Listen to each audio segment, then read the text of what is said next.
Merrimack TV is committed to our community. From gavel-to-gavel coverage of town and school board meetings to updates on town services and projects, we aim to keep you connected. Good morning, I'm Kyle Fox, Public Works Director for the town of Merrimack. Hi, I'm Diane Trippett. I'm the town clerk tax collector for the town of Merrimack. I'm Captain Matt Tarleton with the Merrimack, New Hampshire Police Department. And keep the public informed of every motion. All those in favor signify by saying aye. Aye. And many moments, so you can be confident that we're here for you. Thanks for watching. Stay connected. Follow Merrimack TV on Facebook.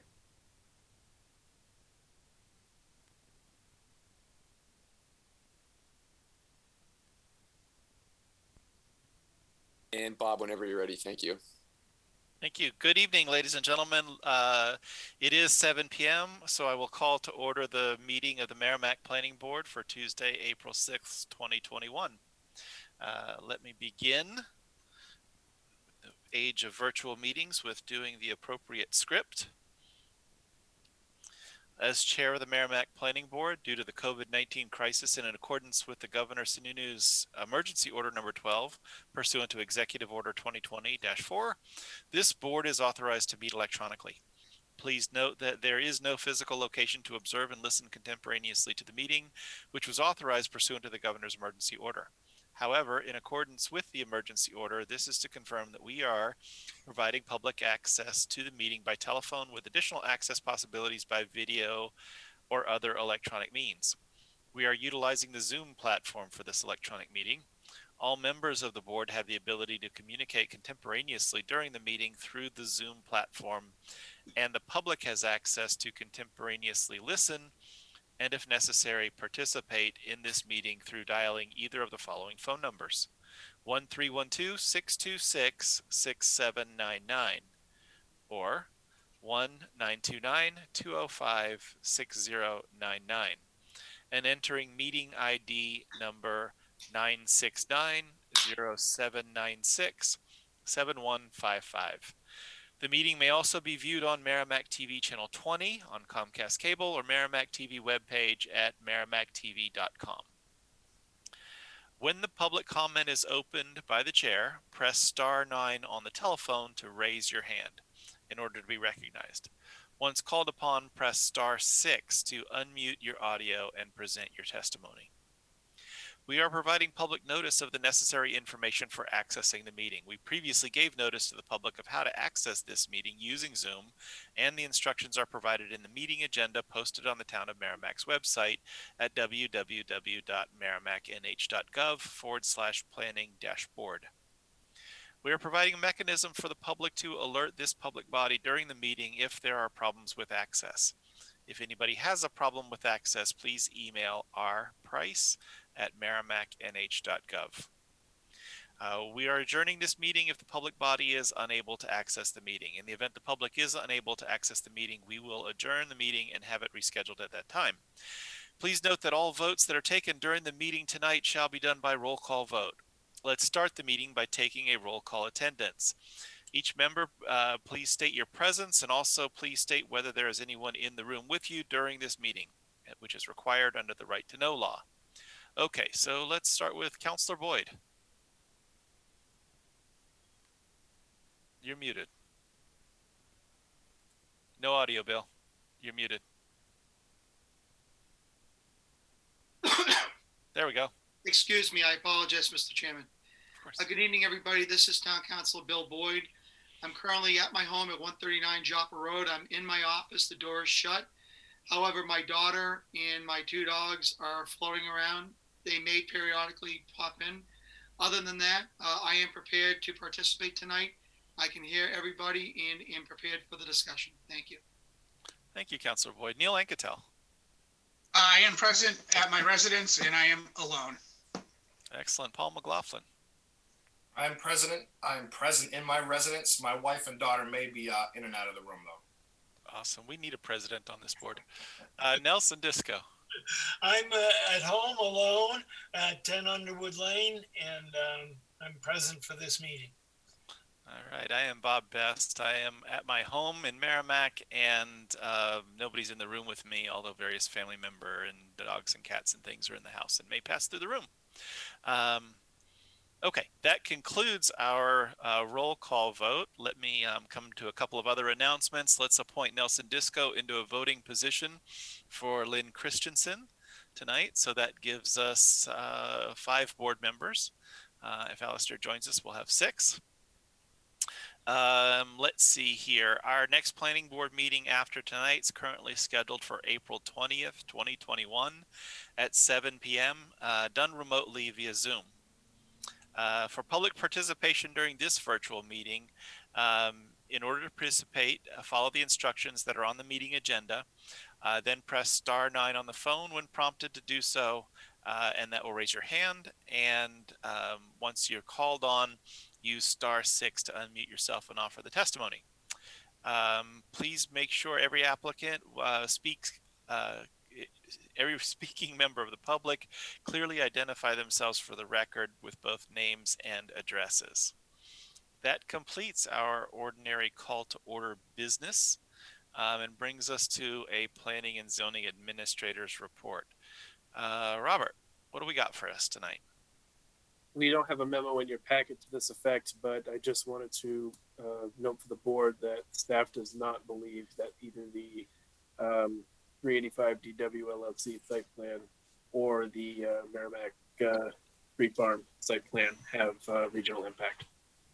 Okay. So which was the first one you said? 385 DW Highway? Correct. That's Garrett Burby as the applicant. Okay.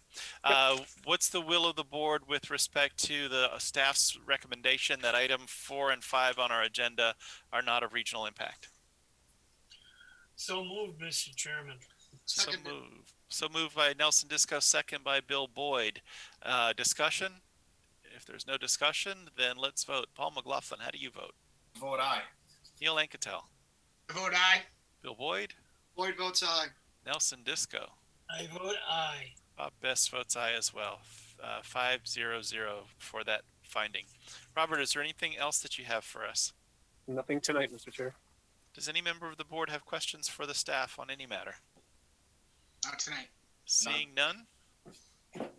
Okay, then let's move on our agenda. Item 3 is RCA Holdings LLC as the applicant and Edgebrook Heights LLC as the owner. Continued review for consideration of final approval of a site plan to construct 57,850 square feet of self-storage facility in accordance with the Edgebrook Heights mixed-use conditional use permit. The parcel is located at 4 Benning Court in the I-1 industrial zone, tax map 2E, lot 6, 2, and 7. Case Planning Board 2021-8, and it is continued from our March 2nd Planning Board meeting. Robert, is there anything that we need to know before we hear from the applicant?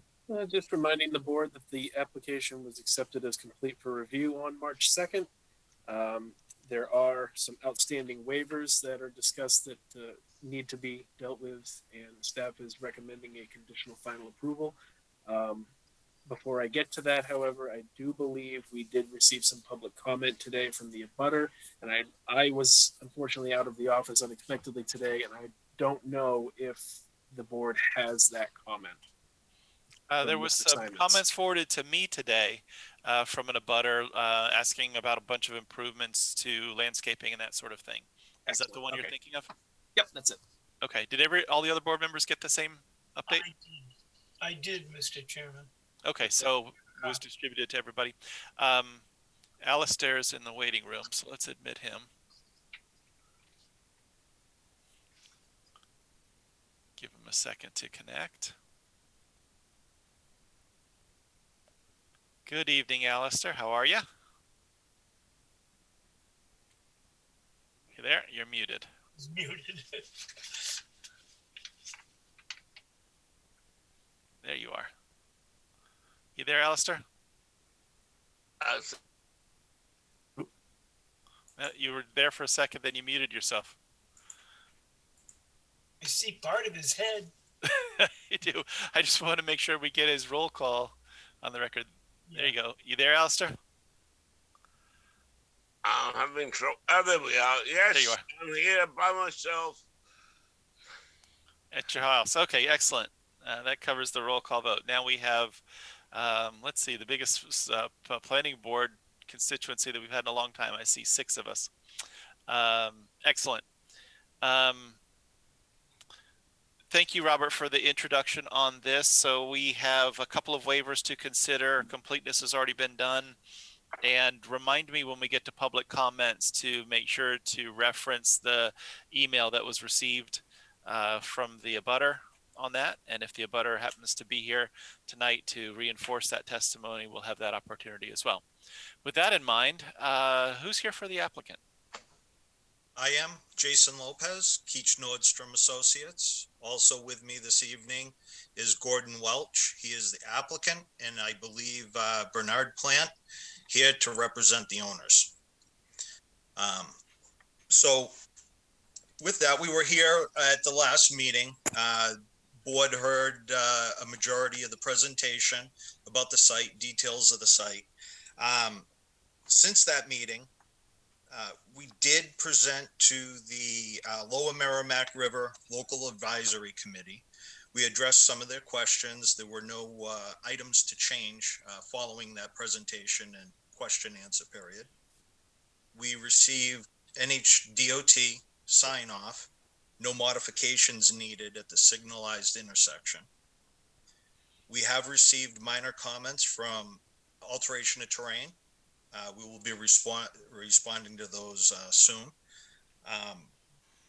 We still need the local sewer permit and also Pennachuck water approval. We are waiting, I believe, maybe Robert can clarify this, but I believe the last submittal was sent back out to Fuss and O'Neill for an additional review and waiting on comments for that. Not yet. We don't usually sue out a final review like that until later in the process. Okay. All right. Thank you.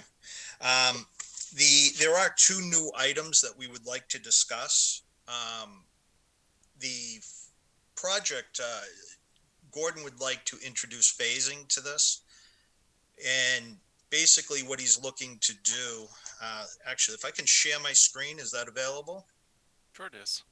Okay. Robert, does he already have that ability, or do we need to give it to him? Yep, it should be all set to go. Okay. Awesome. There we go. So what Gordon would like to do is to construct the office and the first 4 buildings closest to Benning Court and the building closest to the parking, outdoor parking. That would be phase 1. All site work would be done, all gravel set, pavement placed, foundations poured. The remaining 3 buildings would then be held off, and it would only be vertical construction as the market demands. So he would end up constructing, 5 of the buildings to start. And then as they fill up and he sees it appropriate, he'd expand, either all 3 buildings at once or one at a time. So that's one change that we wanted to present to the board. Make sure you're clear on that. The other item was a waiver that we're requesting on lighting. And if the board would like to get into that now, we can do that or hold off a little bit. I'm fine with you talking about your lighting waivers. Are those the ones that are listed in the staff memo, or is this a new waiver? No, listed in the staff memo. Okay, yeah, please go over it. All right, so I'll read that into the record. So on behalf of our client, as part of your board's review and consideration of the subject application, we respectfully request that the board grant one waiver from the terms and conditions of the site plan regulations. The waiver being requested is as follows. Site plan regulation 3.13.E.3. Parking lot lighting standard shall be as follows. Minimum illumination level at the darkest spot in the parking area, no less than 0.3 foot candles. Also, the maximum uniformity ratio of 4:1. The proposal seeks to permit limited areas of the pavement to have no lighting, while providing lighting around the perimeter of the building and around the exterior storage spaces. The proposal also seeks not to meet the uniformity ratio. Pursuant to the provisions of RSA 674-44-3E, your board may grant the requested waiver in the event that it finds either one, strict conformity would pose an unnecessary hardship to the applicant, and the waiver would not be contrary to the spirit and intent of the regulations, or two, specific circumstances relative to the site plan or condition of the land in such site plan indicate the waiver will properly carry out the spirit and intent of the regulations. In respect to the waiver relating to lighting levels and lighting uniformity, we believe the provision of the second of the two criteria warrant the granting of the waiver requested for the following reason. Based on the discussion with the project's lighting designer, we understand that lighting uniformity ratio is important in areas where vehicle and pedestrian interactions can occur. As the human eye passes through light and dark zones, it takes time for the eyes to adjust and to the varying lighting levels. In areas where vehicles and pedestrians interact, uniform lighting reduces the risk of collision. Unlike retail parking lots, a self-storage facility has limited pedestrian movement. Patrons drive to their unit and park at the door and unload and load their property. The lighting is primarily intended to provide lower level lighting for site security. Some areas of the pavement will be unlit, while the perimeter of the buildings and exterior storage spaces will have been provided adequate illumination. The lights will be programmed to turn on at sunset and turn off at sunrise. The lights are downcast and dark sky compliant. Based on the guidance of the project's lighting designer, the proposed lighting provides proper illumination for security for the intended use. To fully comply with the requirement, an additional 25 wall packs and 6 pole lights would be needed to be added to the project. Upon review and consideration of this request, we are confident that the board will agree that granting the waiver will best enable the applicant to advance the current proposal for the site plan in a manner which fully respects and is consistent with the applicable provisions of the land use ordinance and regulations of the town of Merrimack. Jason, that may be the most articulate and detailed waiver request I've ever heard. And you did an excellent job. Thank you for that. Can you use your plan here to show us what are the darker areas of your site going to be? Sure. So let me just see if I zoom in a little bit here. There we go. So what happens with the lighting is, take for instance on the end of this building. Obviously right under the light's brightest, as you move further away, it gets dark. Just as you get out onto the perimeter of the pavement here, it registers at 0 foot candles. Again, down in this corner, that would be, I believe, the south east corner of the property. Again, on the pavement would be a little bit of a dark spot that you can see going right in between the buildings and around the buildings. In most places, we do register a little bit of light, so we're going to get that security for all the doors. Again, we've got some pole lights. Let's see if I get over here. So over where we got the exterior parking spaces, we've got some pole lights which will provide some lighting there. We've got some lighting around. There's a couple poles, couple parking spaces at the bottom of the access drive, and we have a pole light right kind of that main access point from that site driveway coming down into that platform. So the critical areas have been covered, and some of those fringe areas will be a little bit darker. Okay, thank you for that. So all of those features around the buildings are wall packs that you intend to put in? Correct. And it would take 25 more than that to actually comply with the lighting? Good grief. Correct. Plus an additional, what did I say, 6 pole lights? So in 8 buildings, 25 extra lights would be 3 plus more per building. So here's the plan that the lighting designer provided us to show compliance with the town requirement. That is an awful lot of light. And I think your waiver request is sort of well taken, especially with the potential to be next to residential folks, and the fact that it might be a little darker or a little less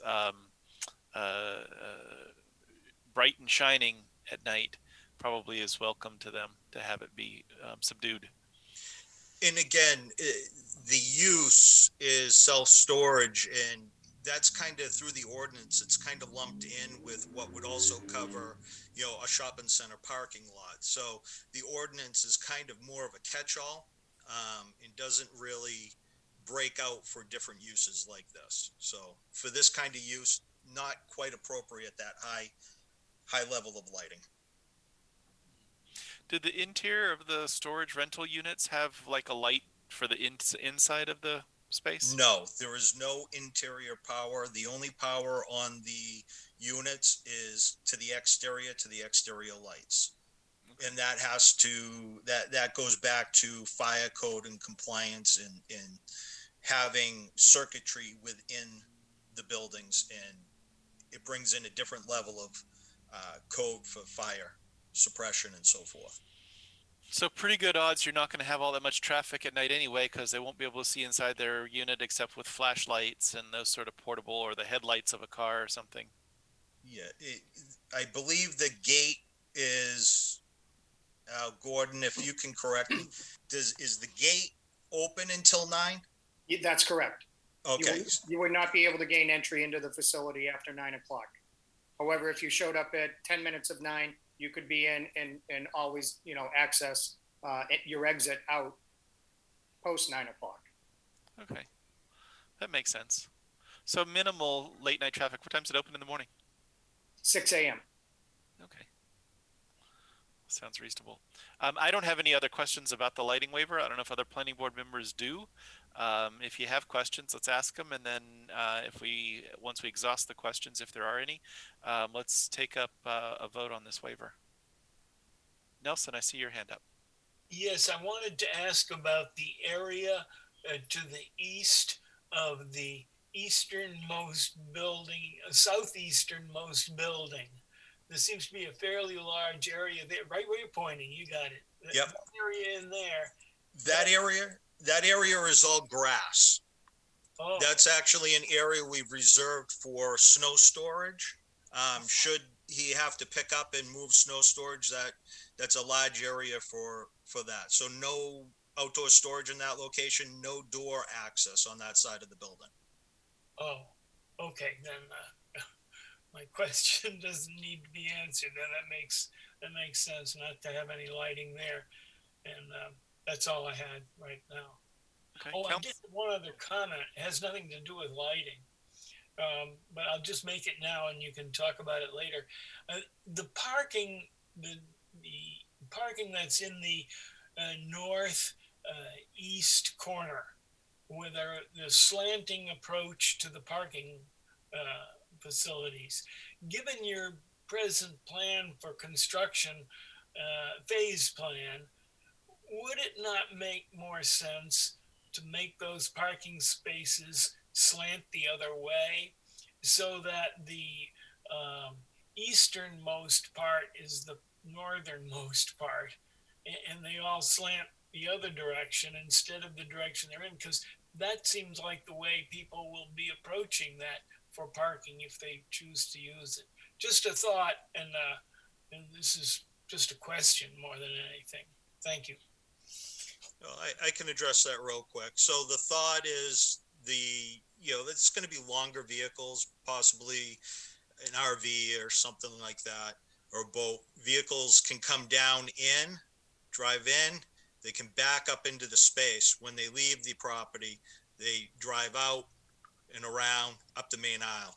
So, I mean, whether we go clockwise or counterclockwise, but with the angle, I was actually to gain 2 extra spaces by angling in that direction. So those are storage spaces then, rather than just... Yeah, those are the storage spaces, and I think you probably will have a number of customers whose storage needs are for a trailer, a boat trailer or a camper or something like that.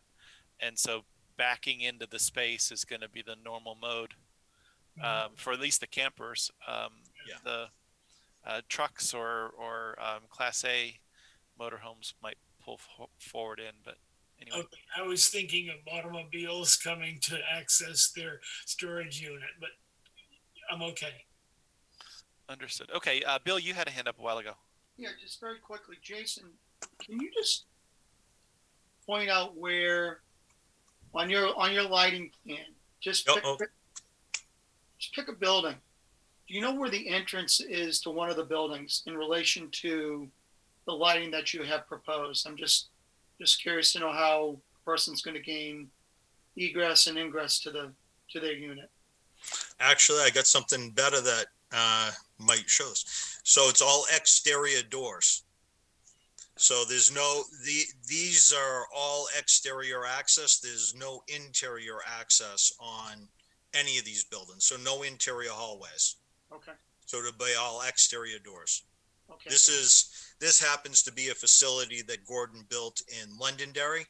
This one happened to have climate controlled on the interior. It had hallways in it, but what we're looking at this facility is just exterior doors around the whole perimeter. That's it. And the visual of what you're showing is an accurate facsimile of what Mr. Welch is proposing for the site? Correct. Yeah. Actually, I got another one too. And can you show me can you go back and show me where the wall pack is related to that photo, just so that my colleagues and I can have a better understanding? Can you repeat that, please? The wall packs, the lighting packs on the side of the building. Bring up the photo and point out the wall packs. Yeah. So the wall pack. You got to share screen again. We're not seeing you. Oh, you're not seeing it? Nope.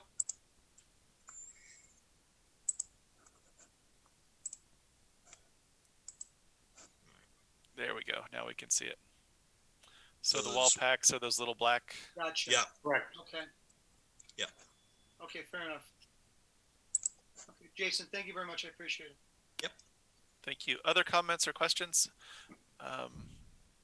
Make some noise if you have a comment or question, because when there's a plan on the screen, I can't see everybody at once. I don't see any planning board members with comments or questions about the requested waiver. With that in mind, is the board prepared to take action on the waiver request?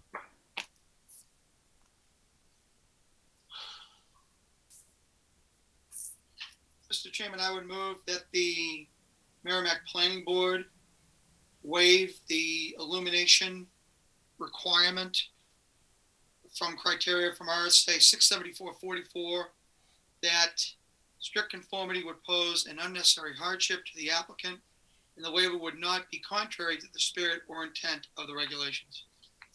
Is there a second for that motion? I'll second. I think I saw Neil's hand go up a split second before Nelson, so we'll count Neil as the second. If there's no further discussion on the waiver, then let's vote. Alistair, how do you vote? I vote aye, Mr. Chairman. Councillor Boyd? Boyd votes aye. Neil Anketel? I vote aye. Paul McLaughlin? Vote aye. Nelson Disco? I vote aye. Bob Best votes aye as well. So that is 6-0-0 to grant the waiver request. Does any member of the board have general discussion about the overall proposal for the applicant? Real quick, there were 2 waiver request sections referenced. Was that only the first section that was just waived? I believe the intention of the motion was to grant all the relief requested related to the lighting, which would be both of those sections. So section 313E3I and 313E33. So yes, both of the sections. Thank you, Jason, for making sure we're minding our P's and Q's. That was- Okay. Let's see. Anybody have any general discussion about the proposal? Then let's. Oh, Nelson, go ahead. Yeah, I think we should have some discussion on this letter we received. I don't know if you included that in your list here, but I think We're just coming up to it. I was going to open it up as a public hearing, and that's part of public testimony. So, one I've forgotten. yeah, no worries. So let's open it up and see if there are any abutters or interested citizens who wish to weigh in.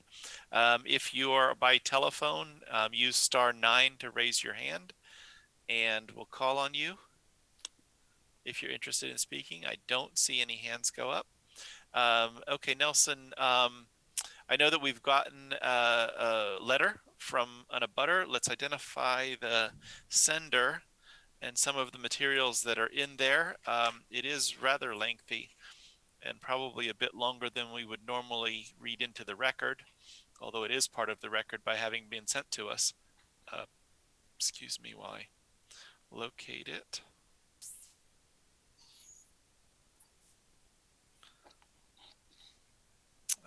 Let's see, it is here. And okay, there was a plan that was sent that also has an email attached to it. The plan I had seen before that had been sent for one of our previous meetings. Let's see, this isn't too long to read. Let's just read it into the record. This is from Robert Simons, the Director of Capital Projects for SMC Management Corporation. And the letter reads, Robert, at the last planning board meeting, I believe his topic was continued to allow the applicant to meet with his abutter, Edgebrook Residences, to address some concerns. I did have occasion to speak with Gordon Welch a couple of times and explained each point of our concerns. Number one, needing additional screening along Binning Court. Gordon's comment to me was that it was not in his best interest to hide his self-storage. Number two, request to measure height of all plantings from the grade at property line. My concern is that if a 6-foot tree is planted 4 feet down a slope, it's really only a 2-foot tree. Number three, we requested that they change the chain link fence to the decorative fence along DW Highway. His comment was that he spent money to upgrade the fence at the intersection, but didn't think he wanted to upgrade the balance of the length along DW Highway. Number four, we asked that they commit to match the colors that they were representing on their renderings. His comment was that he thought the renderings were mostly accurate. Number five, we asked that the roofs not be Galvalume, just a galvanized metal roof, but a high quality painted roof. He was not willing to agree to this. Item number six, we requested that the self-storage doors be a more muted color. He provided photos of a slate door, but thought the stark royal blue was better for getting people's attention, and it was his intention of proceeding with his choice. Number seven, we requested that the self-storage building trim be an earth tone or white. He was unwilling to commit to either. Number eight, we discussed the concept of the planning board requiring the no overnight parking be allowed, except in the designated spaces. He was opposed to this. It makes us concerned that this will be an issue in the future. On a side note, he mentioned that in many locations indoor storage is preferable, but this location does not warrant that level of investment. Our concern is that we have expressed to Mr. Welch is that his level of commitment is not comparable to our level of commitment for this neighborhood. And if he chooses to simply get these approvals and builds this complex and then sells it like he's done with the other ones of his previous projects, we simply want the planning board to have put these conditions on the property. Given the token efforts by Mr. Welch, I would request that the board either deny this applicant or continue this hearing until the applicant puts forth a good faith effort to make his project acceptable. Respectfully, Robert C. Simons. Okay. So that is read into the record as offered by the applicant. My reading of it doesn't necessarily suggest or imply that me or any other members of the board hold these positions, but we're here to discuss them. There was nobody else on the call who raised their hand, so let's close the public hearing. And let me open it up for general board discussion, including discussion of the input from the abutters, and then we can have the applicant address so much of the abutters comments as he chooses to do. I was reminded earlier by our community development director that we have regulations that govern some of these choices about the sites and plantings and those sorts of things, and cautioned that we should limit our review to the requirements of our regulations. And to the extent they're consistent with some of the suggestions offered, certainly is reasonable to require them, but we should not create recommendations that aren't supported by our regs. With that in mind, does any member of the board have questions or comments about those suggestions that were read or any other part of the application? It's just a quick question for clarity, Mr. Chairman. Sure. The email from Mr. Simons, is his property map 1E lot 4-1? Robert, do you know the answer to that? Yes, it is. Couple things. Yeah, he is the owner of the apartment project that's currently under construction that abuts this project. And also, just in case you can't see it, Mr. Chair, we do have a hand raised. I'm assuming that is Mr. Simons. Okay, I don't see which hand is raised. Oh, I do. The one that ends, phone number that ends in 862. I'm sorry, I didn't mean to cut off any public testimony before everybody got a chance. So whichever phone number ends in 862, use *6 to unmute yourself and offer the testimony you'd like to offer, but please introduce yourself with name and address first. Good evening, Bob Simons at 9 Caldwell Lane in Lee, New Hampshire. Excellent. What's on your mind that you want the board to take into consideration? I would like to offer to answer any questions that the board may have.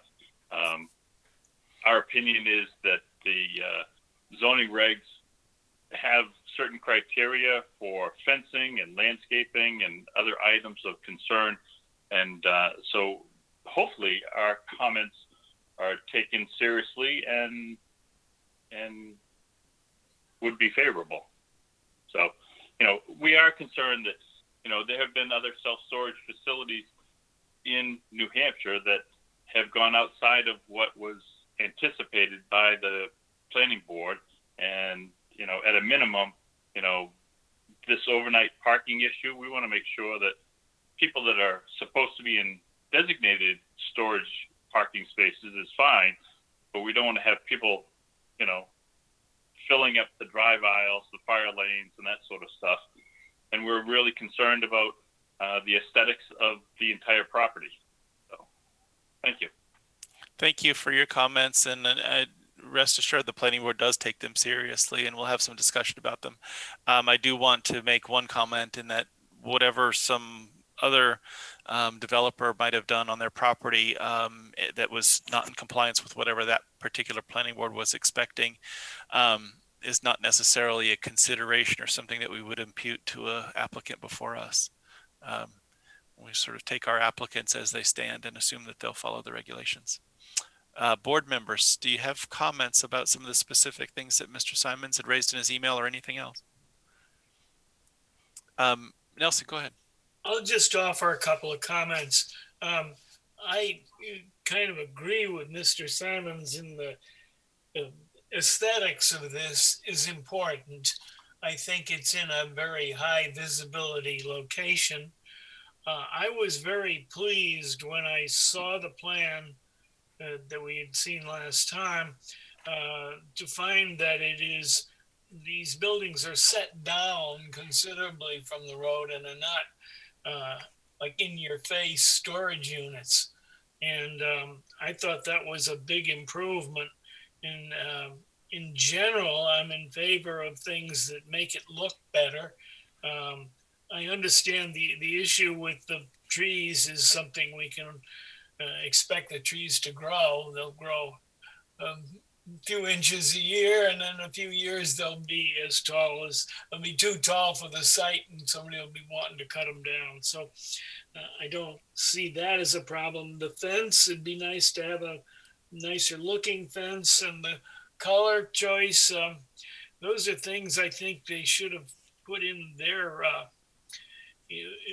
apparently the people who own this property sold these properties to this, or have hired this developer to build this facility on that property, and they didn't put enough restrictions on it to make Mr. Simons happy. I think, unfortunately, I don't see a lot here that contradicts our regulations per se. So I'll just leave it like that. It'd be nice, I think, if they would do something to make Mr. Simons feel better for his efforts in trying to make his site look nice. Thank you, Nelson, for your comment. Paul, I saw your hand up a little while ago.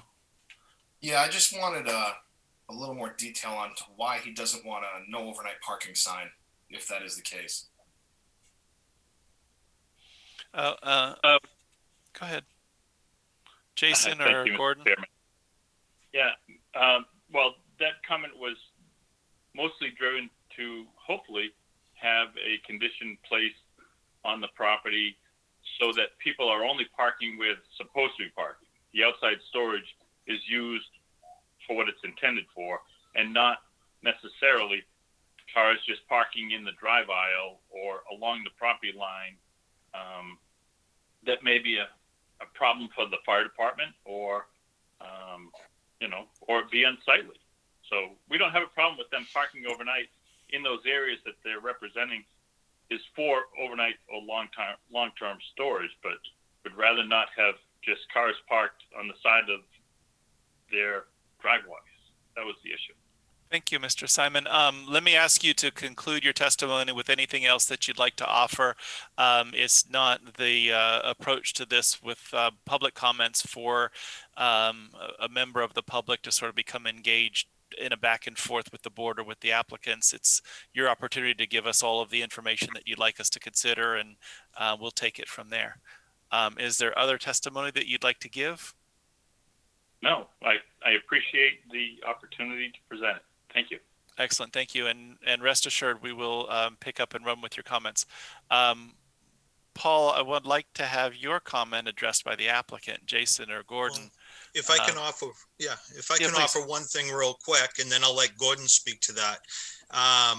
We have a certain number of spaces designated for long-term storage, and Gordon has a company that oversees the management of this facility. They make money when cars are parked in the proper place because they rent those spots out. If there are cars, parked around the facility, they'll be sure to correct that issue because they would be then parking for free. So that's something that the management company does daily checks of the facility. So thank you for that, Jason. In another facility that I'm aware of that has indoor storage for some of these vehicles, the company can sort of move them around or get them ready, or you could call them and say, can you get my boat, my camper? And they sometimes are placed outside where the owner can come and pick them up easier. You guys don't have the keys or the access or the control over people's stuff. They've got to come move their own on your site. Is that right? That is correct, sir. Okay, so when somebody parks in one of your rental spaces, it's because they paid to be there. Anybody else that parks inside your facility overnight doesn't belong there, hasn't paid to be there, and doesn't have the right to be there. With that in mind, is there a reluctance to do a no overnight parking sign, or even a rule in your tenant's lease or something that says no overnight parking except in rented spaces? I don't have a problem with that. In my earlier discussion with Mr. Simons back in, I believe it was on March 11th, we discussed this topic. He seemed to be most concerned at that point with vehicles being parked in the upper parking lot by the management office. What I offered at that moment was that I would be agreeable to any non-passenger vehicle not being allowed to park. I don't want an RV or a boat trailer or some other vehicle that is intended for the internal 23 parking spaces to be left outside the gate overnight. I completely understand his position on that. However, to limit it to non-passenger vehicles, because there are occasions where I could have a tenant that has a motorcycle in the facility that may come and park his vehicle for a brief period of time, take it out for a ride, put it back, and get in his vehicle and leave, or it could spend the night away. Those are infrequent occurrences, but can't say that they wouldn't happen. But the intention would be to have no overnight parking of non-passenger vehicles in the upper parking lot. Internally, the policy will be that only the 23 parking spaces to be utilized for overnight parking and storage outside. All the drive aisles around the facility are not intended for, and nor will they be intended for, any type of outside storage activity. All other storage activity will be internal of the buildings. Excellent. Thank you for that clarification. And my view of it is that an automobile, passenger vehicle, or motorcycle parked in a automobile parking space doesn't offend any regulation that we have, whether they're there all night or not. If it's supposed to be a parking space and there's a car in it, I certainly don't think that that's unsightly or somehow negatively affects the neighbors. I appreciate your willingness to, not have someone leave their trailer or their camper or their whatever they're moving in the storage area, sitting there. Although I suspect sometimes you may have someone who, arrived to the area driving late at night and, left it sitting there thinking I'll come back at 6 a.m. and drop off my stuff in my storage unit, but I'll just leave my trailer sitting here. So I hope you address that in your lease with your tenants. So I know that we've done this as we started with the beginning of this review, but it would be helpful to do it again. I think that you had some elevations and some photographs of what this might look like from DW Highway and from Benning Court, with fencing, with landscaping involved, with colors and all of that. Can we look at some of that and understand it? Yep. So this, you got it on the screen here? Yep. Seen that? Okay, so this is the view from Daniel Webster Highway. And we had another view as you're coming down Benning Court. Then we had one when you're in the cul-de-sac, kind of looking back at that office building in that the upper parking spaces we were just talking about. And then I got something moving around on my screen here. Let's see. Okay. So again, just show you, there was some comments on the letter that was read into the record there on the colors and so forth. So again, this is that Londonderry facility. This is a color that Gordon has used on some of his properties, been successful. And you can see the color blue, and you can see the blue trim up above. So that's what he's looking to replicate. Okay, go back to the Daniel Webster Highway view. Beautiful, thank you. Is that a metal wrought iron type fence? Yes. Fence? Where is that intended to be located? Is that completely along Daniel Webster Highway the whole way, or part of it, or where does that go? No. So, first, the fencing is for security purposes. And there is no ordinance on the type of fence or regulation on type of fence that needs to be placed. So as the initial, just as he did in Londonderry, looking just to enhance that front area. So the gate will all be that metal fencing over to the building, over to the office. And then we pick up at the office and we go along Benning Court. We make the corner out along DW, and then we have a transition point from, once we get around into DW a little bit, then we transition to that black vinyl fence that will continue around the perimeter back up to the gate. Okay.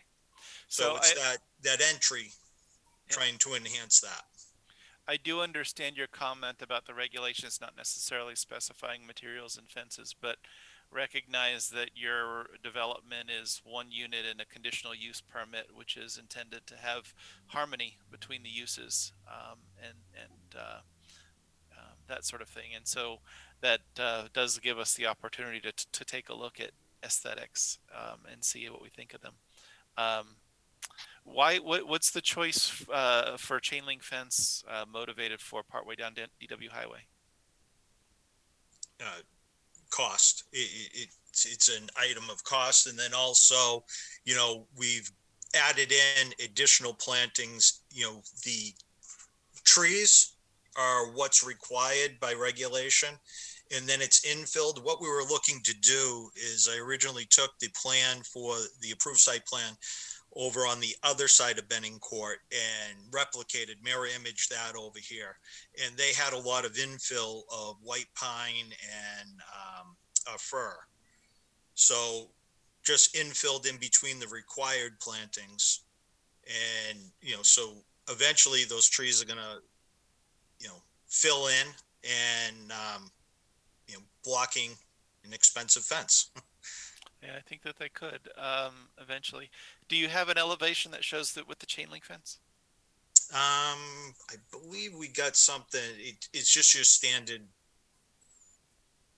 Yeah, all I have is the detail here. So the detail of the chain link, and then it's going to be a, 6 foot high decorative fence. Okay. Is the chain link 6 feet tall as well, or shorter than that? Yes, 6 feet. Okay. Show me the DW highway elevation again. So the chain link fence is going to be somewhere outside of the view of at least this Correct. image. Although who knows how far, because we can't really tell what that angle would look like. I personally think when we go down DW Highway, you look at places like Anheuser-Busch, and they certainly have manicured their front area with the beer garden and all of that. And most of the fencing that they feature by the roadway and then down in the property is all chain link fence. So I don't think it's necessarily automatically a bad thing to think of chain link fence, but I certainly find the wrought iron thing more attractive. It doesn't really block the view of what's inside. It's not sort of a privacy type of fence, but I don't think it's intended to be.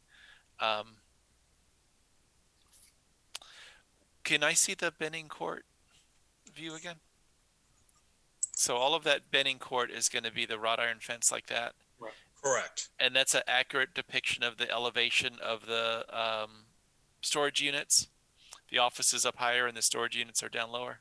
Correct. Yes. Okay. What color are your roofs going to be? They're galvalume, so they're galvanized metal. Okay. More or less the gray color that's going to be shown here in this. That's right. The office will be an architectural shingle, and I think Gordon did the abutter have a specific shingle that he wanted to see there? Yes, in his the plan that was provided, and in the discussion that we had back on March 11th, he requested that the office building be outfitted with weatherwood architectural shingles, which I was intending to do and agreed to, and that also that the color scheme and design of the siding of the office building be as depicted in the rendering, which I also agreed to. Excellent. It seemed like the landscape plan had more trees on it than I'm seeing in this view, and maybe that was because you wanted to make sure I could see the buildings. Can you bring up the landscape plan and go over the choices that you've made for what you're putting where and how big they'll be at planting and what varieties they are? Along the cul-de-sac, we were requested to create more of a shrub line along, to help block some of the parking spaces.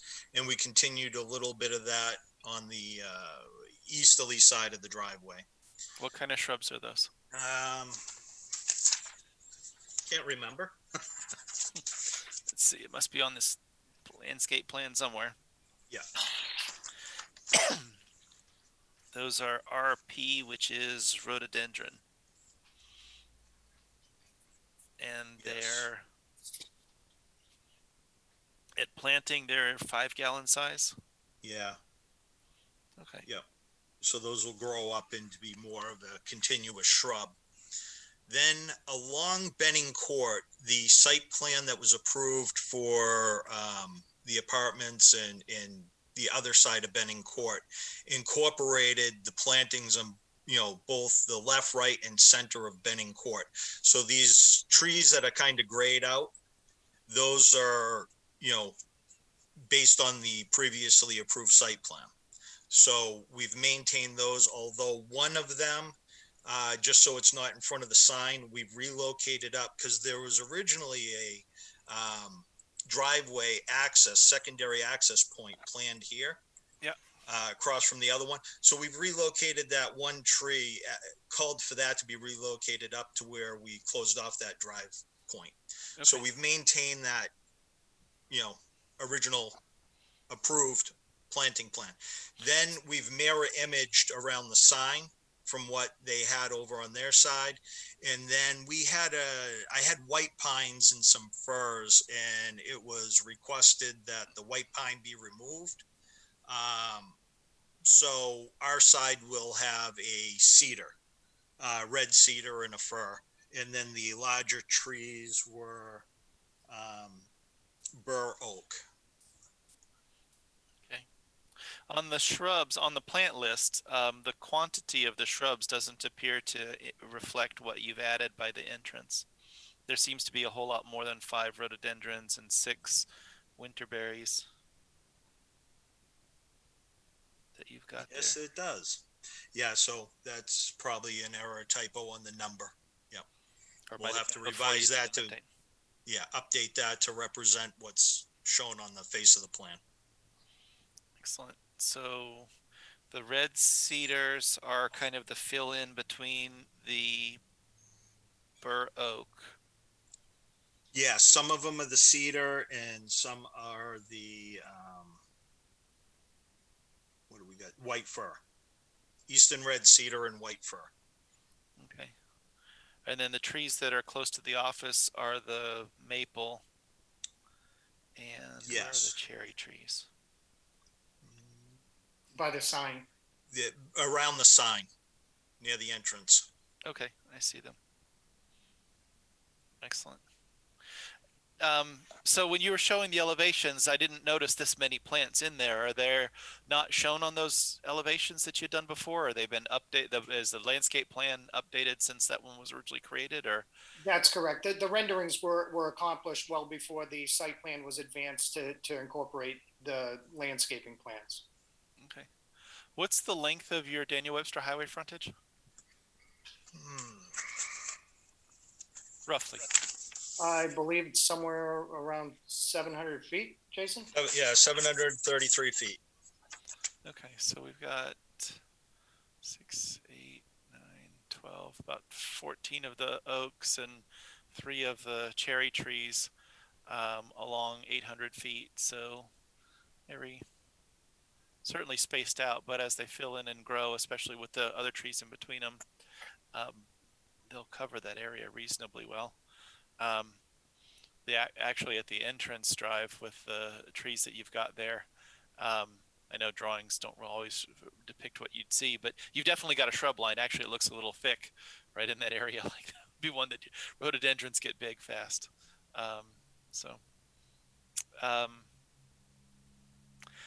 Do other members of the board have questions about the aesthetics and the view of what they've designed, or suggestions or questions about other choices they may make? I've kind of exhausted my thoughts and questions about the trees and fence type and roof color and those sorts of things. Bob, can I have some comments? Of course you can. Thanks, I appreciate it. I read Mr. Simons's email, and I think some of the concerns that he's expressed regarding, the color, the roof, I think that's from where I sit, having been a part of the planning board for a long time. I think it's a little onerous for us to tell Mr. Welch how he should paint his buildings. But what I would offer is and I appreciate Mr. Welch's concern about not wanting to hide his self-storage area. And it seems to me that the concern with the abutter is looking from the south into the north from Betting Court, and having the visual effect of the project and the colors of the project, having some type of an unappealing effect. At least that's how I'm interpreting it. And looking at the landscaping plan, all the landscaping really appears to be overloaded along Daniel Webster Highway. And to me, I think there's a great opportunity, the way that I would look at it, to open up Mr. Welch's project. If he reallocated some of that landscaping and created more of a buffer along Benning Court, I think it somewhat addresses the concern raised by the abutter, but it also would hopefully address the concern that Mr. Welch had of trying to not hide his self-storage space. And honestly, I think if he opens it up more, and again, one man's opinion, opening it up more on Daniel Webster Highway, I think creates a more dramatic effect to promoting his self-storage site as people were approaching from the north coming south at looking at the facility, and then turning onto Benning Court, and then there's a nice little buffer of landscaping going into the entrance of the project. So, I mean, that's based on some of the things that you talked about, Mr. Chairman, and really nibbling on the abutters' concerns with Mr. Welch's concern in the plan. I certainly would be curious to hear the thoughts of Mr. Welch and Mr. Lopez as to whether that might be a potential alternative to meeting halfway on this particular issue. So just. Thank you for that comment, Bill. Let me ask a question of the applicant. The trees along Benning Court that are shown in a lighter gray color on the landscape plan, are those glory maples? And those are going to be put in by others? Why are they gray instead of being dark in the plan? Those plantings were adopted with the Edgebrook Residences site plan. So when Jason and I were advancing this site plan, I guess we felt it wasn't in our purview to disturb a previous approval that this board made that is relative to the other side of Benning Court. I agree. Yeah, the outside of your fence area, if that's part of the Benning Court plan, and I think those glory maple trees are great. If you go back and look at the approved plan for the residences at Edgebrook, it incorporates and calls for those plantings there. And that was our thought process for leaving them and building around that. Yeah, of course. Yeah, I wouldn't want you taking down the plantings that they had to put in for their approval.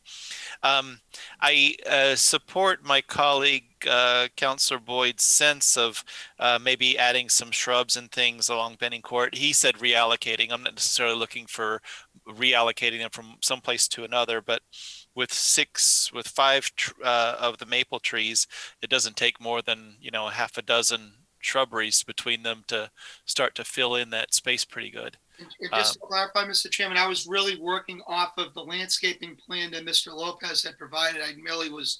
I see. And let me amplify the point, just reallocating what he has on the landscaping plan from the westerly side along DW Highway, and then putting it on the southerly side of the property, which would be the northerly side of Benning Court. I thought they made it. What do you, Gordon? It looks like you're trying to weigh in. Yes. So, Mr. Simon's initial comment really contemplated something different than what we're talking about as far as infilling between those already approved glory maples. That was more, if you see his comment on that, it was really a addition of 40 evergreens that would really create a walled off effect. That brings in the component of shielding and hiding the facility, which would ultimately be a detriment to the project. I understand what you're saying, but it also would remove any symmetry going down Benning Court with landscaping on both sides and in the center. Potentially so, although you've got some space on the inside of your fence, which wouldn't necessarily. That is a 2-to-1 slope, though. Oh, I gotcha.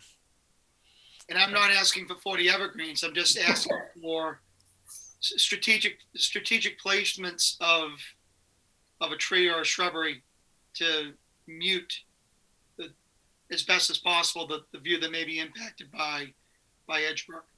Okay. In addition to those 5 glory maples being maintained in their position. Yeah, that's what I was thinking. And I wasn't thinking anything close to 40 evergreens either. And I think actually if you were proposing to put 40 evergreens in there, I'd tell you to back off that because that's too dense. Yeah, some lower to the ground plants. I don't know if it's, shrubs like rhododendrons or something else, or even a vine that grows on the fence or something like that, just kind of gives a little bit of greenery over in that area. And it doesn't make your self-storage invisible, obviously, which is not your interest, and no obligation to require that you make it invisible. But recognize that your neighbor's, residential, and, they're looking for more natural landscapes to take a look at than, seeing the sides of warehousey type buildings. Sure, I appreciate the residential use to the south. Jason and I will look at a plan that will incorporate some infill between those morning glory maples that hopefully would achieve what we're talking about. Thank you for that. Thank you for doing that. Nelson, see a hand up. I wanted to weigh in on one thing. I personally think that we should not take away from the screening that's on the north west side of the site. As you go north on Daniel Webster Highway, looking at the site, the topography becomes there's much less topography in the way, and the whole thing drops down. So you get a lot more visibility, and I think you need that screening there. I'd be opposed to moving it as Bill suggested. I think you've gotten away from that, but I just would like to say I like that, and let's keep that, okay? I like that too, and I'm not necessarily thinking that screening needs to be opaque and make the thing disappear into the landscape. Seeing what it is, but seeing it through a few trees is an attractive landscape. That's all that I'm after. Jason. Question? Yeah. I just want to make sure that this is something that we could work out with Robert and Tim, staff level, and not have to come back before the board on that. For my part, I think so. I'd have no problem with that. Other comments or questions for the applicant in general? Okay, we've concluded our public hearing. If there's no further discussion, is the board prepared to take final action on the proposal? Mr. Chairman, I would move that the planning board grant conditional final approval to the application with the following precedent conditions to be filled within 6 months and prior to the plan signing unless otherwise specified. The myriad of recommendations in the April 2nd, 2021 memo to Mr. Chairman and members of the planning board from Timothy J. Thompson, Community Development Director, and with the proviso regarding the flexibility as it relates to landscaping that Mr. Welch and Mr. Lopez are going to confer with staff on. Excellent. Thank you. Is there a second for Councilor Boyd's motion? Nelson Disco, I see your hand up. A second. Okay. Motion and a second. Is further discussion?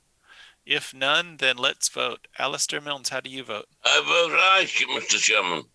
Paul McLaughlin? I vote aye. Neil Ancetell? Vote aye. Councilor Boyd? Boyd votes aye. Nelson Disco? Voting aye. Bob Best votes aye as well. 6-0-0 for conditional final approval, subject to the conditions in the memo and the discussion here tonight about some additional plantings. Thank you very much.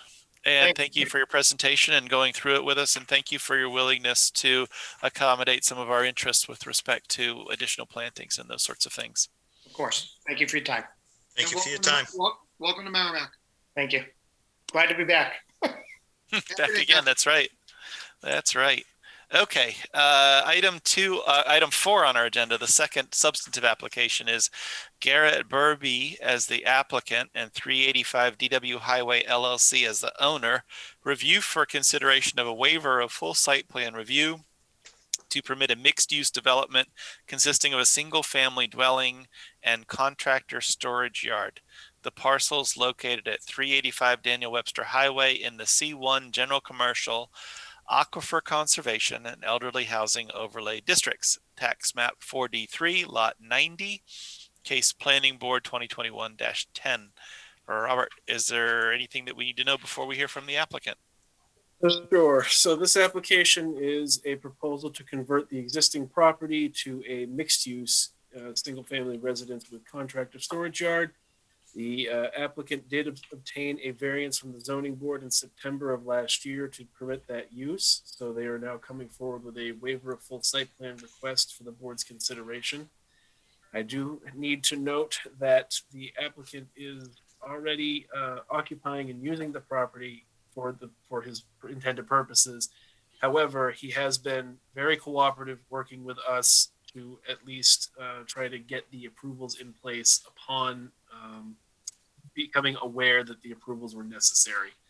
And there's the delay from September to now was a misunderstanding on how the approval process worked, but we have not needed to take it to an enforcement level because of his willingness to cooperate with us. So we appreciate that.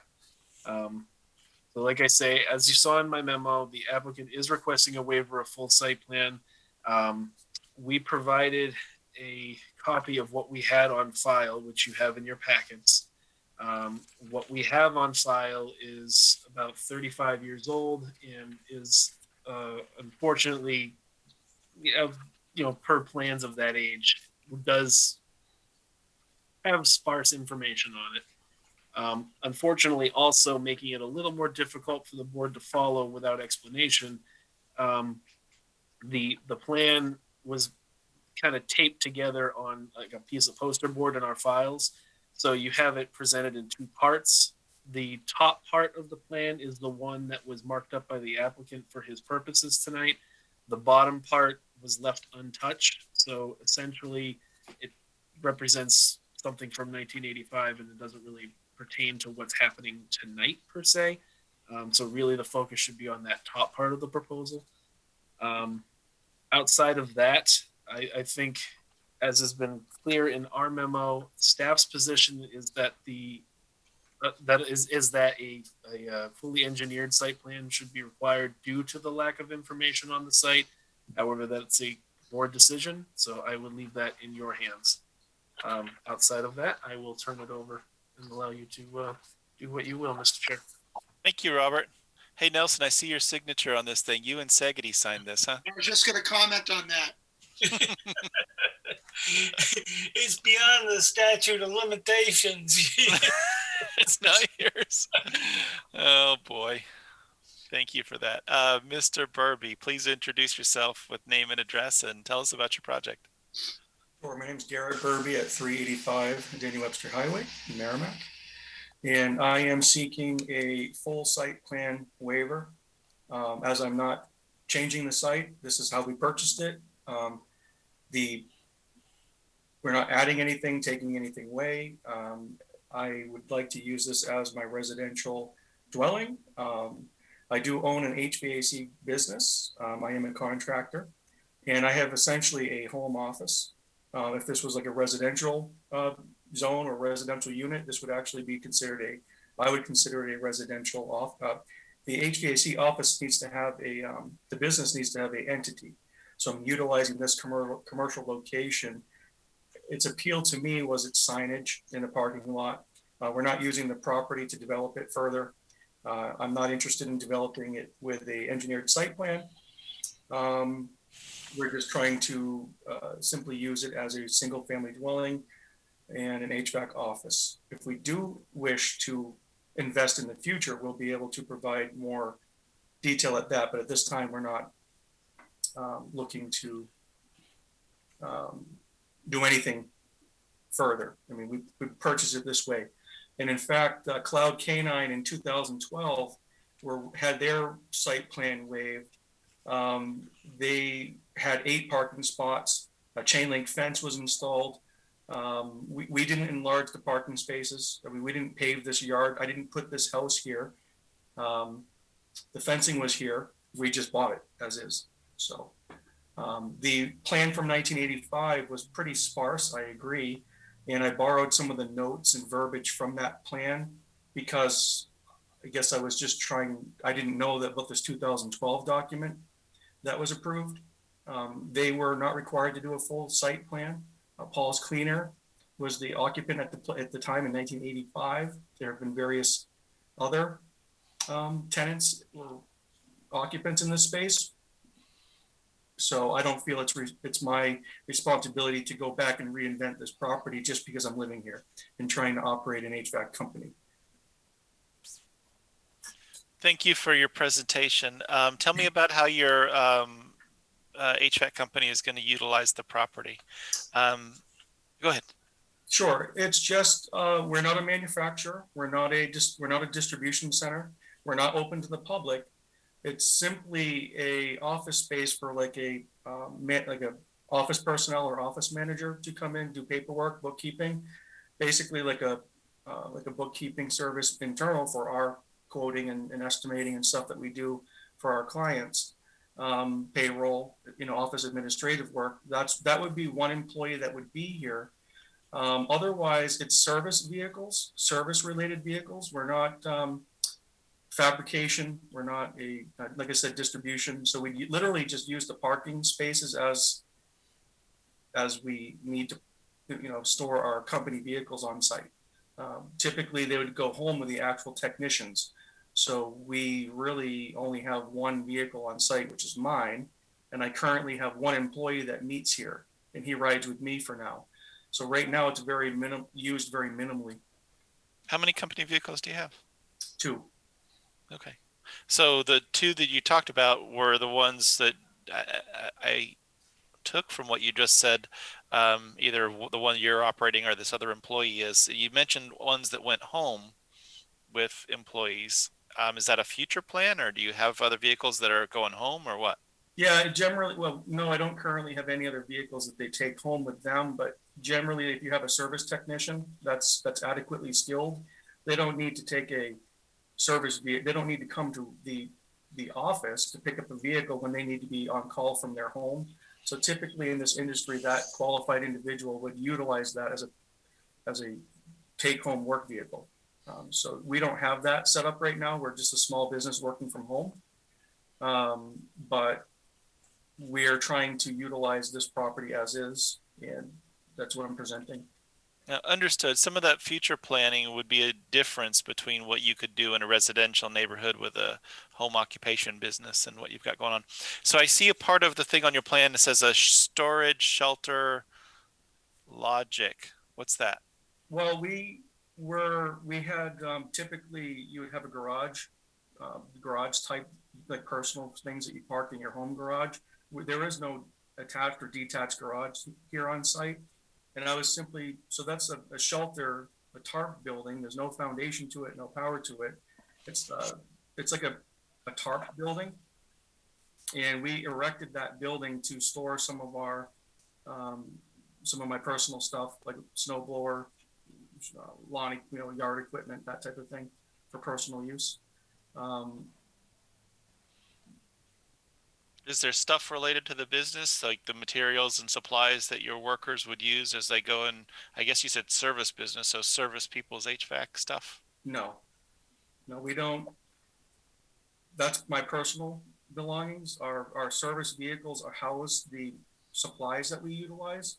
So we're not using the site as a warehouse. Okay. Is that intended to be permanent storage? Which one? The shelter logic thing? No. That was in the interim because what brought me to the community development team was to try to go for a detached garage, and that was how I introduced myself to their team. And then once I realized that this was not really feasible at this time, I just wanted to have something temporary. Why is a detached garage not feasible? Because I spent my life savings buying this property, and then 3 months later, we were in lockdown due to COVID. So we weren't really in a position to move forward with any additional development. I was not really aware of the ordinances or the regulations between what you can do on your property and things like that. So I had a significant education as well. Yeah, I never like to hear stories where the education comes by crash course. I think part of the difficulty, if I may, I'm sorry. I think part of the difficulty in this was because it's a commercial property with the commercial mixed use and all that, it doesn't have the same flexibility that the standard residential property does. So that was part of the difficulty here. Yeah, that makes sense. Do you have a building permit? I know this is going to sound stupid, but those shelter, canvas, or tarp buildings do require building permits. Do you have one for that? I applied for a building permit. We weren't granted a building permit due to this application process was holding up that process. So this needed to get resolved before we could get approved for the building permit. We were talked to the building inspector, and they're just basically waiting for us to get this resolved before we can get approval for that shelter. Robert, is a storage tent like that a structure in our view that we would put on a site plan? So traditionally, stuff like that is not really permitted on a commercial site. It would have to be more of a stick-built type structure. Okay. Mr. Chairman? Yes. If I could ask, what size is the top, the tent? It's who's speaking? Neil. That is a 20 by 30. Okay. Mr. Chairman, just to add clarity, I think if I were to say a temporary Quonset hut might better identify the storage piece that Mr. Burby is showing. Shelter Logic is a brand. Shelter Logic is a brand, but it looks like a Quonset hut, Neil. Yeah, they sell them at like Tractor Supply. Yeah, they do. And I think it's recognized why Neil piped in.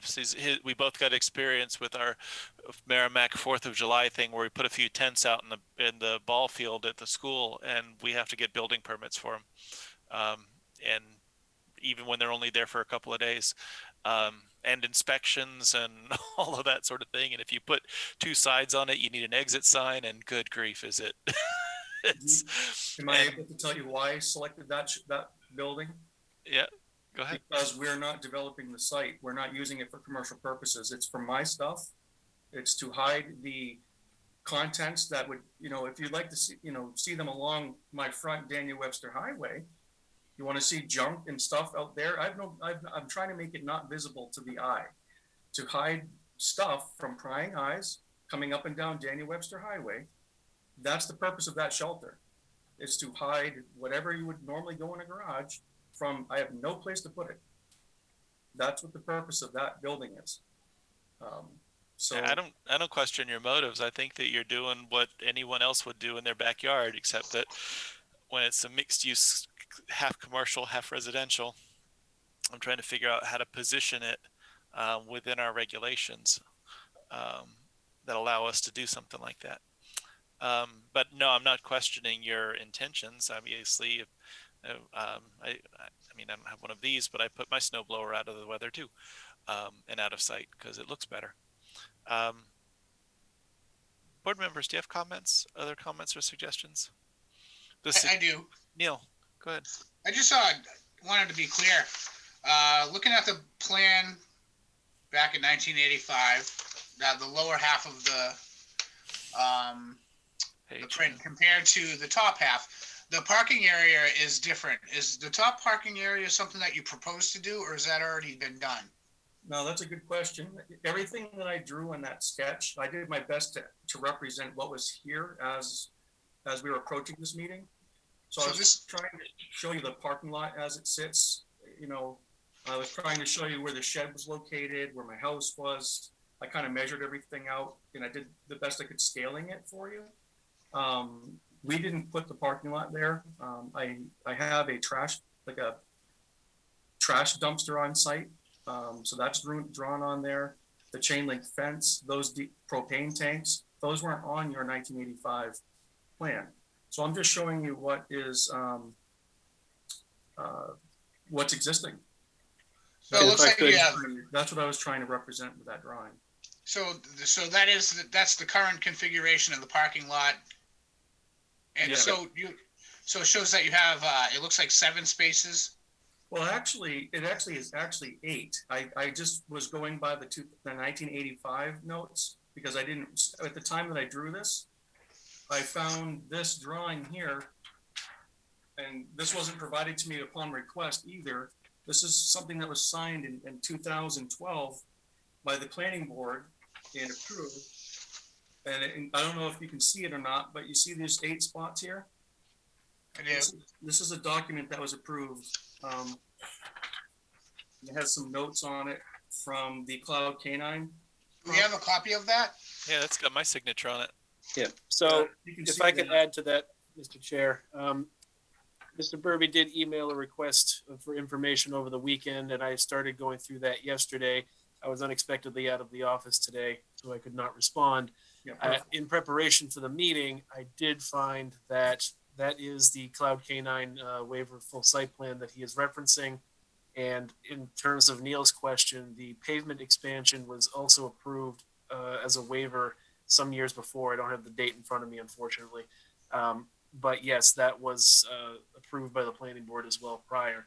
So we have ultimately the initial site plan, which is what we provided to Mr. Burby, and then later discovered other individual, I mean, it's not even markups of this plan, really. It's other, like the Cloud K9 one is a sketch, but I certainly can provide, I mean, obviously he has it now, but I can provide that to the board upon request. Yeah, when I requested it, it wasn't given to me, so I just wanted to do my own homework on it. So just to make that clear, I had to dig deep on that. So thanks, Robert. And so Garrett, let me ask you. This is an electrical contractor. The sign is still up on my building. So this is still there.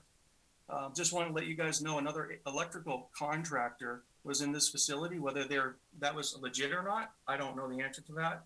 But the bank, the realtor, no one had an issue with anything that I was proposing to them when they sold me the place. So I'm just trying to simplify it. I'm not open to the public. It's essentially my residence, my home. Sure. So let me ask you, Garrett, how many employees do you have? Just one. Just the one? That's right now. That's it. COVID almost put me out of business. So it would be safe to say then that your parking plan exceeds the requirements. My parking plan that's drawn. Yeah, this 7. Yeah, I'm not occupying those spots at all. I mean, they're here. I'd like to use them, but not. I don't have they're not filled at this time.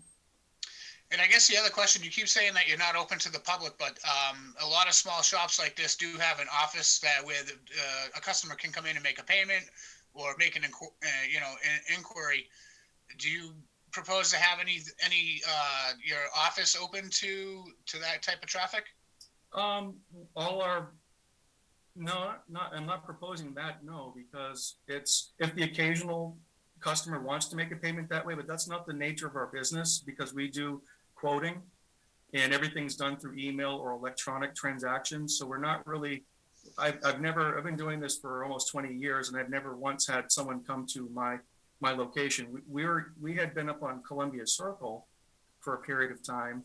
And then I moved out of there to a just a residential unit while I was trying to save money for our commercial building.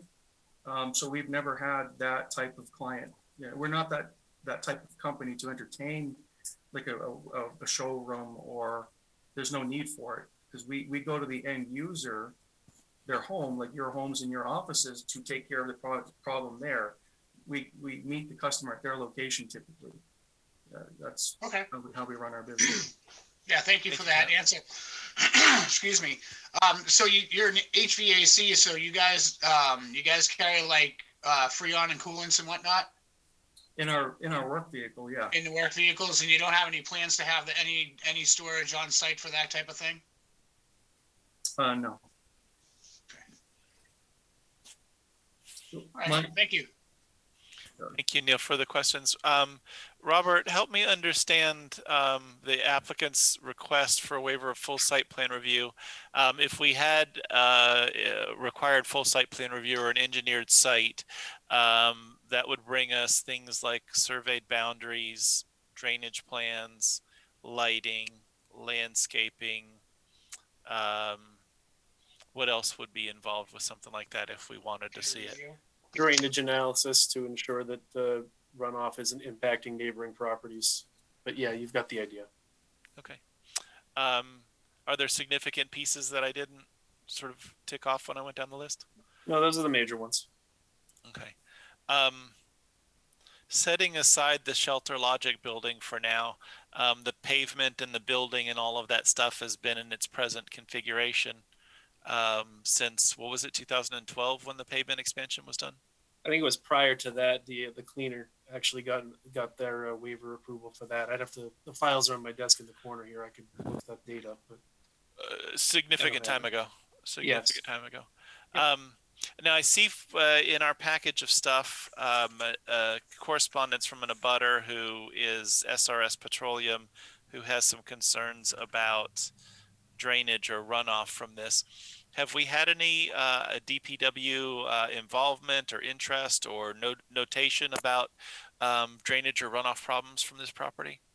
To date, we have nothing, and I have no other comments from other departments at the time the memo was issued. However, I will note that Mr. Bissonette has been vocal about drainage concerns on Wright Avenue for a number of years, especially relating to a project down the hill from him that he abuts.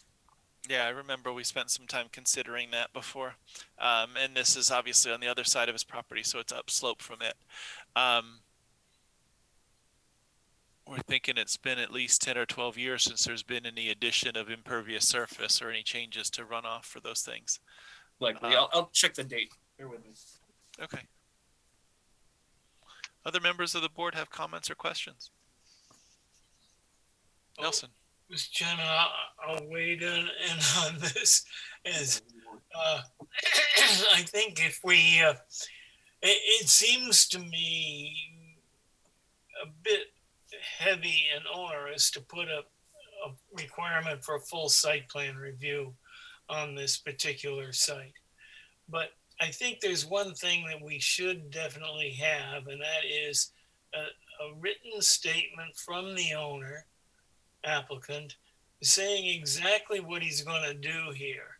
I know he's wavered a little bit, and I understand about the economy right now is tough and all of that. But I think he's got to be limited from doing other things, or the next person who comes along and wants to use this site. Again, I think we should have on the record what it is we've got here and what it is we're approving and what he wants us to approve, or what he wants to use the site, how he wants to use the site. And that should be documented in part of the record. And at that point, I guess I'd consider a waiver of a full site review, which is, I think, is the first question before us tonight. Yeah, well, we haven't decided to accept it, but those things kind of go hand in hand with the full site waiver of full site plan review, because if we chose not to waive full site plan review, the application isn't close to complete. But if we were to waive full site plan review, theoretically, it could be complete.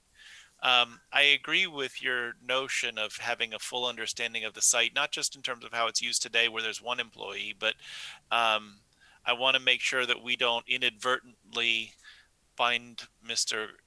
Burby to that commitment where he can never have a second or third employee or a second or third truck.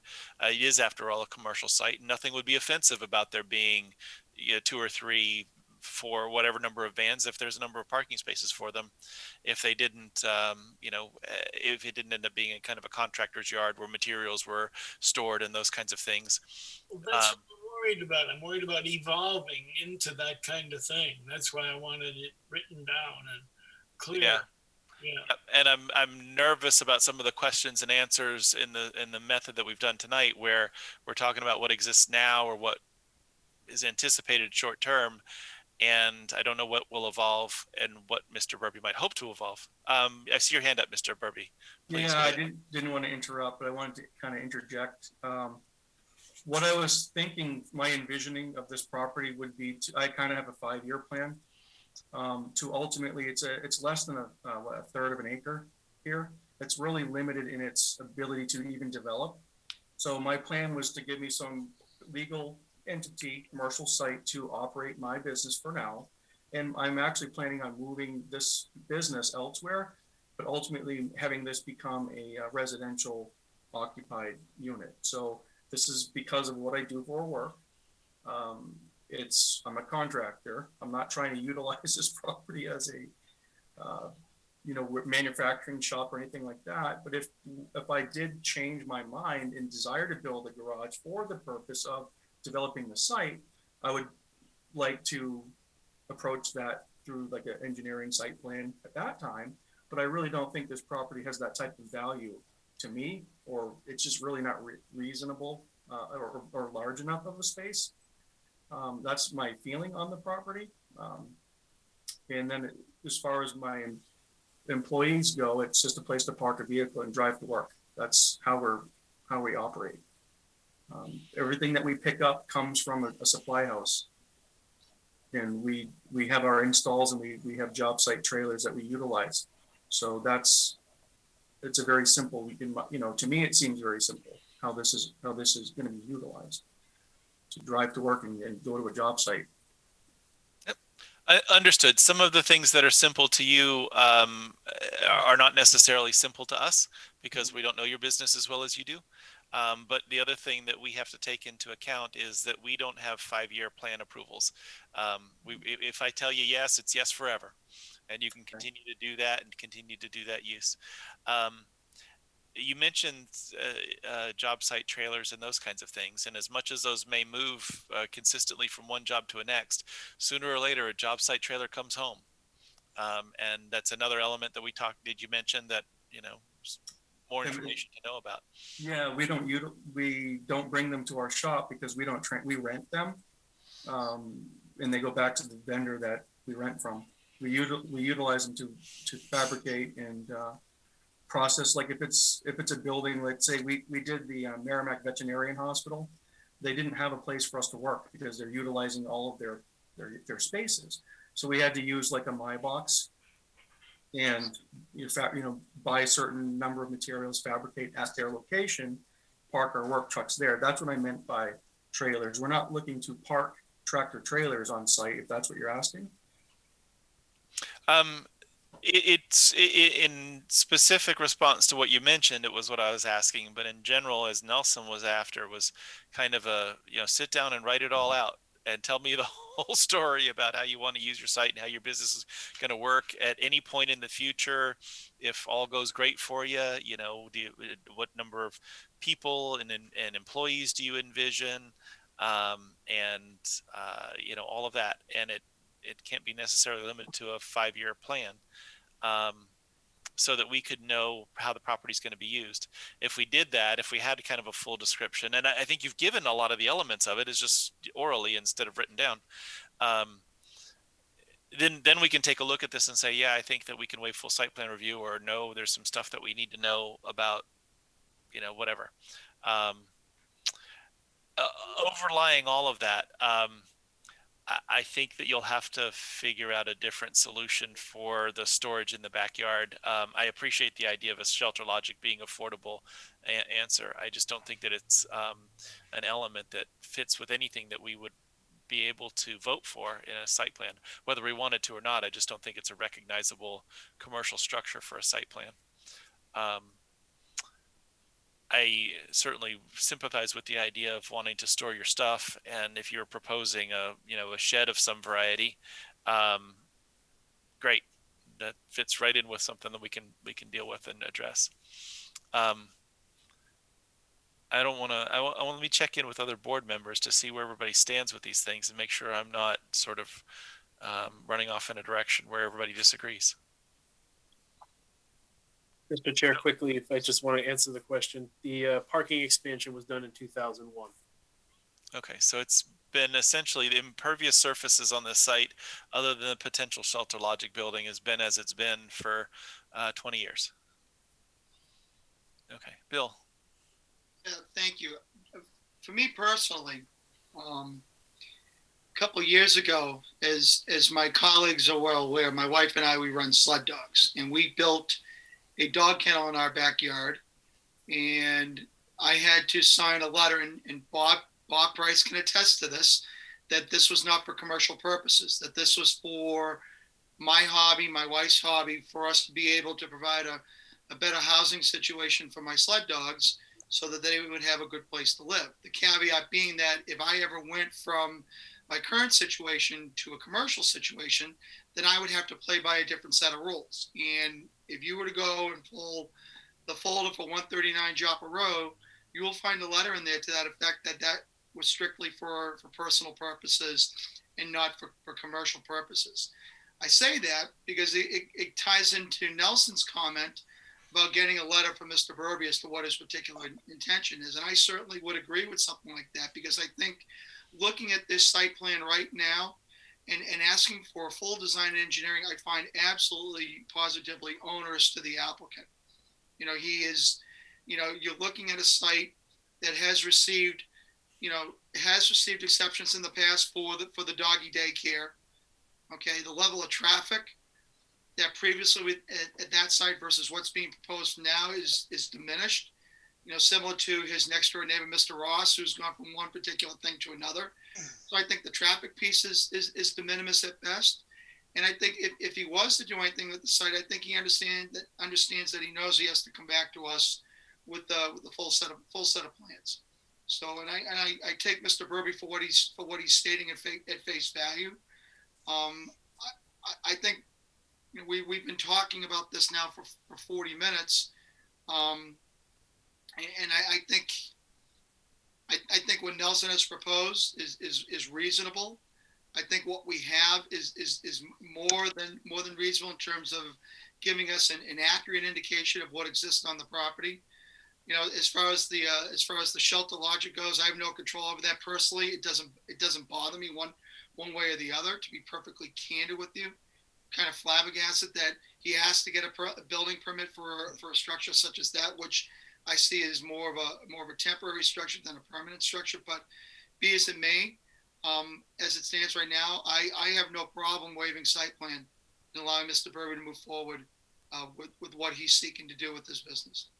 I agree. I do. If this was residential, we would be treating this differently, and I think we need to keep that in mind as we evaluate and assess the project at face value, because he's going to be living on site. This is a personal business with one employee coming to the site, which is dramatically different from what the site has been used for historically. So that's where Thank you, Bill, for the comment. And you did mention that he's living on site. He's gotten approval from the zoning board for to make it a mixed use development, and so that issue isn't before us or to be addressed. It's really just our normal site plan review, and no qualms or questions about that. As a mixed use location that's got residential and commercial, it does take away all of the HOMOC type developments that you would see in a pure residential neighborhood. Right. And that's where he's got some things that are kind of hybrid HOMOC, and the thing that you were talking about for your own home, if it was commercial, would be home occupation type approach. And I nuance, but yeah, I appreciate the point. Okay, so as Bill had pointed out, we've been talking for about 40 minutes. We've not considered whether to accept the application, which hinges on whether it's complete, which hinges on the idea of waiving full site plan review. I think Nelson's suggestion that a fuller description of exactly how the property is going to be used, who comes and goes, what's parked there, what's stored there, how many employees, what the function of the office is, all of those kinds of things, which the applicant has said to us, but hasn't written in a file, in a document that we can keep on our files, so we know, years from now when we pull it open and see what's gone on, what it is that he confirmed to be doing. That I think it does two things. One, it informs the decision about waiving full site plan review, so that we know what it is that we're deciding, and also it does that the first function of creating a record of what the applicant's committed to do. With that in mind, I don't know what the board's view is on whether that's a precursor to considering waiving full site plan review, or whether you guys are okay with taking up that question and saying, let's accept the application as complete, which is hand in hand with a waiver of full site plan review, and then let's ask for this other thing to come along later. Our normal practice is that we would want that thing coming in the door in terms of the description. Yes. Mr. Chair, I have a question Paul, you had a question. for the applicant. No, I'm nothing super serious, but I'm looking at the difference between these plans and the addition of these 2 propane tanks behind the building. I don't know if they're set back far enough to where they don't need bollards, or if what size of propane tanks that they don't need them. But is there any structure there protecting them from the parking lot? Yeah, there is no parking lot where those tanks are located. That's the back of the house. And you can see to the right of that, I'm sorry, it's not the greatest drawing, but there's actually a chain link fence that bisects the backyard from the pavement. Yeah. Right there, I gotcha. And then there's a shed. So, I mean, I'd like to take that fence down because it's really not in a great position for me, but those tanks are set there by a propane company, not by myself. Okay. So they had jurisdiction on that. They had propane when I moved to this location. Got it. Well, I just drew it on there because I was trying to be transparent with what's there. No, it's fine. And it appears, just estimating by the length of a parking space being roughly 18 feet, that those propane tanks are probably 18 or 20 feet off the edge of pavement. I just wanted to bring it up because according to that memo, the only people that have looked at these plans about anything are the police department. I don't know if we want to wait till somebody else can get a chance to look at them before we make a decision or what.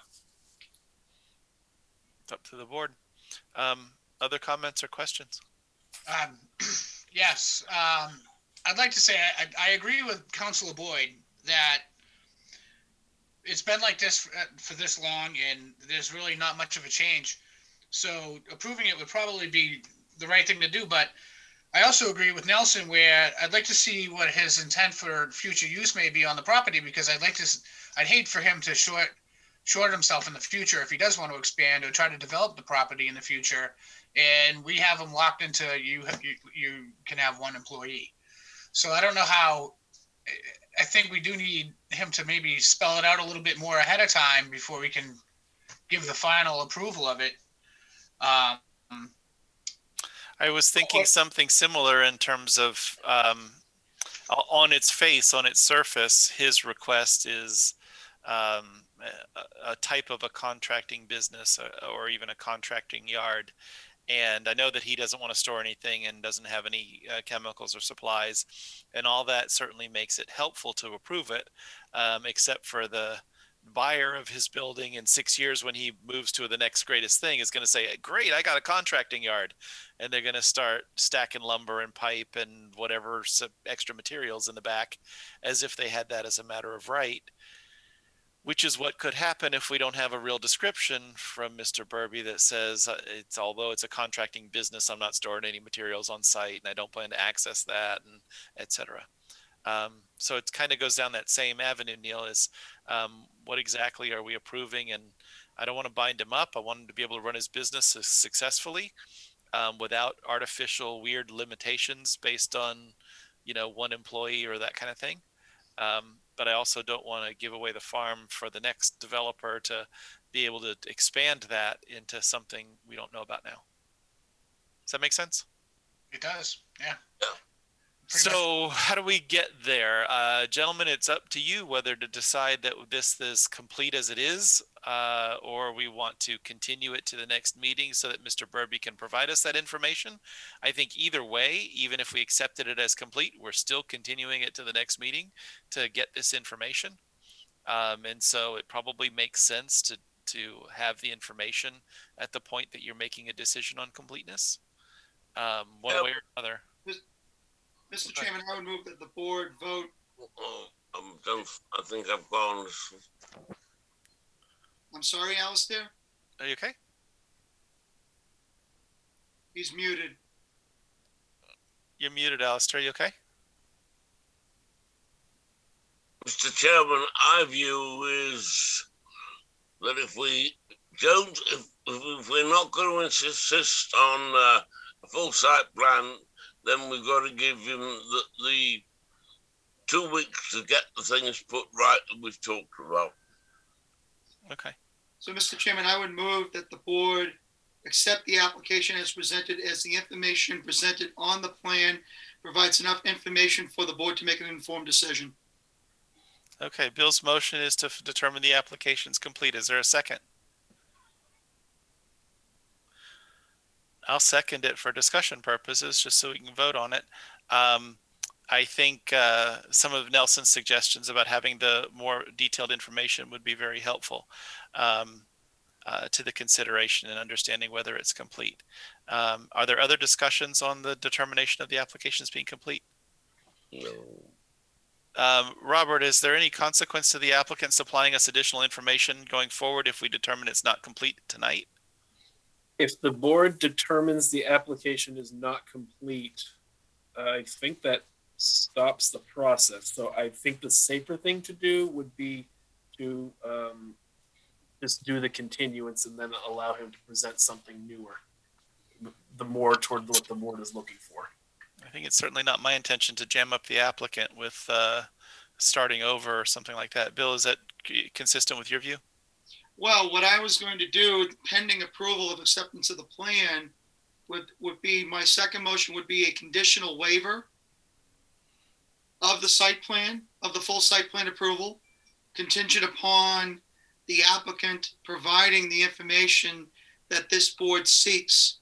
What the conditional waiver would do would allow him the flexibility to continue on with the process, while at the same time kind of living up to the spirit of some of the things that the planning board has talked about tonight as it relates to information that we seek. That's how I've been processing it. Okay. Not sure about the thought of a conditional waiver. I think for clearance of the record, I think it would be better to just not grant the waiver yet and then allow him to present the information to make sure that it meets what you're looking for, and then grant that waiver after that. Yeah, and I'm reluctant to move ahead with a proposal that we vote down, because that tends to cause the applicant more hurdles to clear to move forward, rather than just continuing it until we've got the information. With that in mind, we do have your motion, which I seconded, before us. If we'd like to proceed to a vote on that, we can. If not, if we'd like to withdraw and rephrase the motion, we can do that as well. Noting that Robert's view is that if we did vote on completeness and voted it down, the applicant is essentially at the end of a process where we would have to reapply with a new thing going forward. Is that right, Robert? That he would have to do that? That's my understanding, yes. And he'd have to pay a new fee? Correct. I don't want to do that. Right. I don't want to do that. So if we continue it for a couple of weeks till he provides us with new information, he doesn't have to do any of that kind of thing, and we can just look at the information when we get it. Mr. Chairman, can we move forward with the approval with the contingent that he does apply, that he does provide us with that? Yeah, you absolutely can vote yes on completeness, and if the vote passes, then it's determined complete in terms of beginning our review. And absolutely, as a part of our review, we can ask for additional information and have that information documented in the record. I would say you could look at that like any other site plan you'd see, whereas you accept it as complete, but you want this, that, and the other thing changed. Applicant goes back, makes those changes, brings it back to the board. Yeah. And that'll keep the process going and not, Right. It won't bring things to a screeching halt. And given that that's the motion on the floor is to determine it's complete, I would vote yes on that so that we don't jam up the applicant if there's no option to withdraw that motion and just continue it. With that in mind, if there is no further discussion, then there isn't a withdrawal of the motion and we should vote. Is there further discussion? Just so Go ahead. Go ahead, Neil. I'm sorry, Bill. Go ahead. I'm going to collect my thoughts. I guess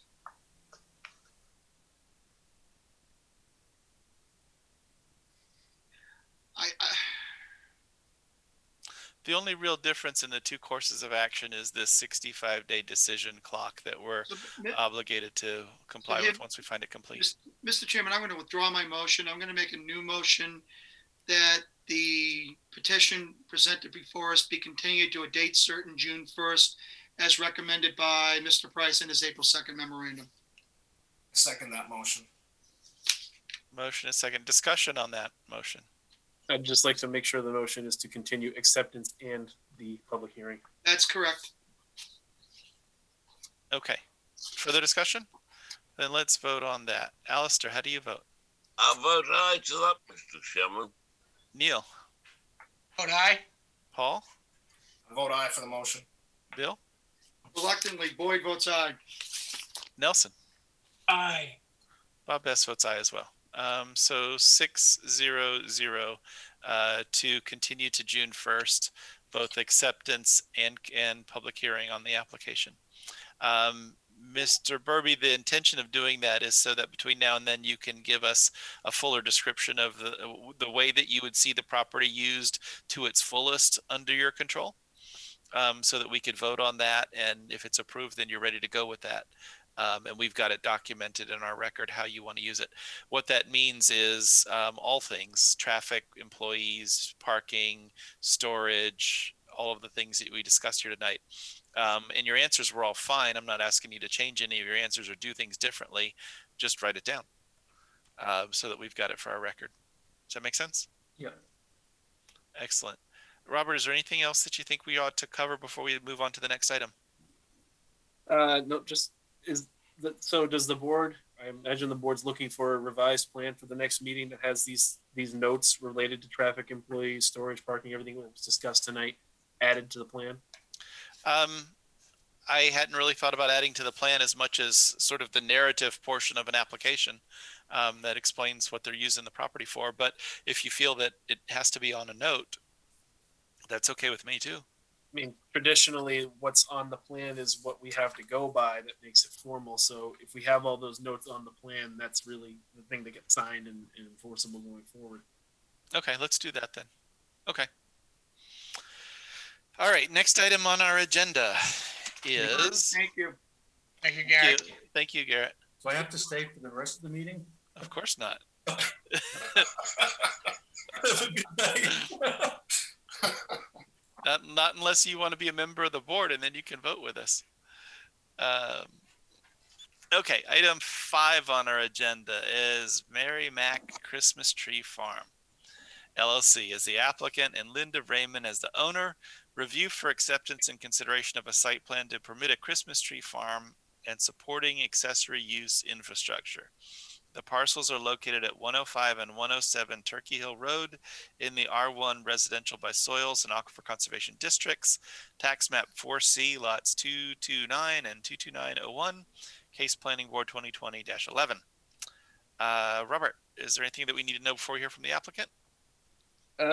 So the board may remember this from, I think it was about a month ago, that the applicant came forward with a conceptual plan for a Christmas tree farm at 105 and 107 Turkey Hill Road.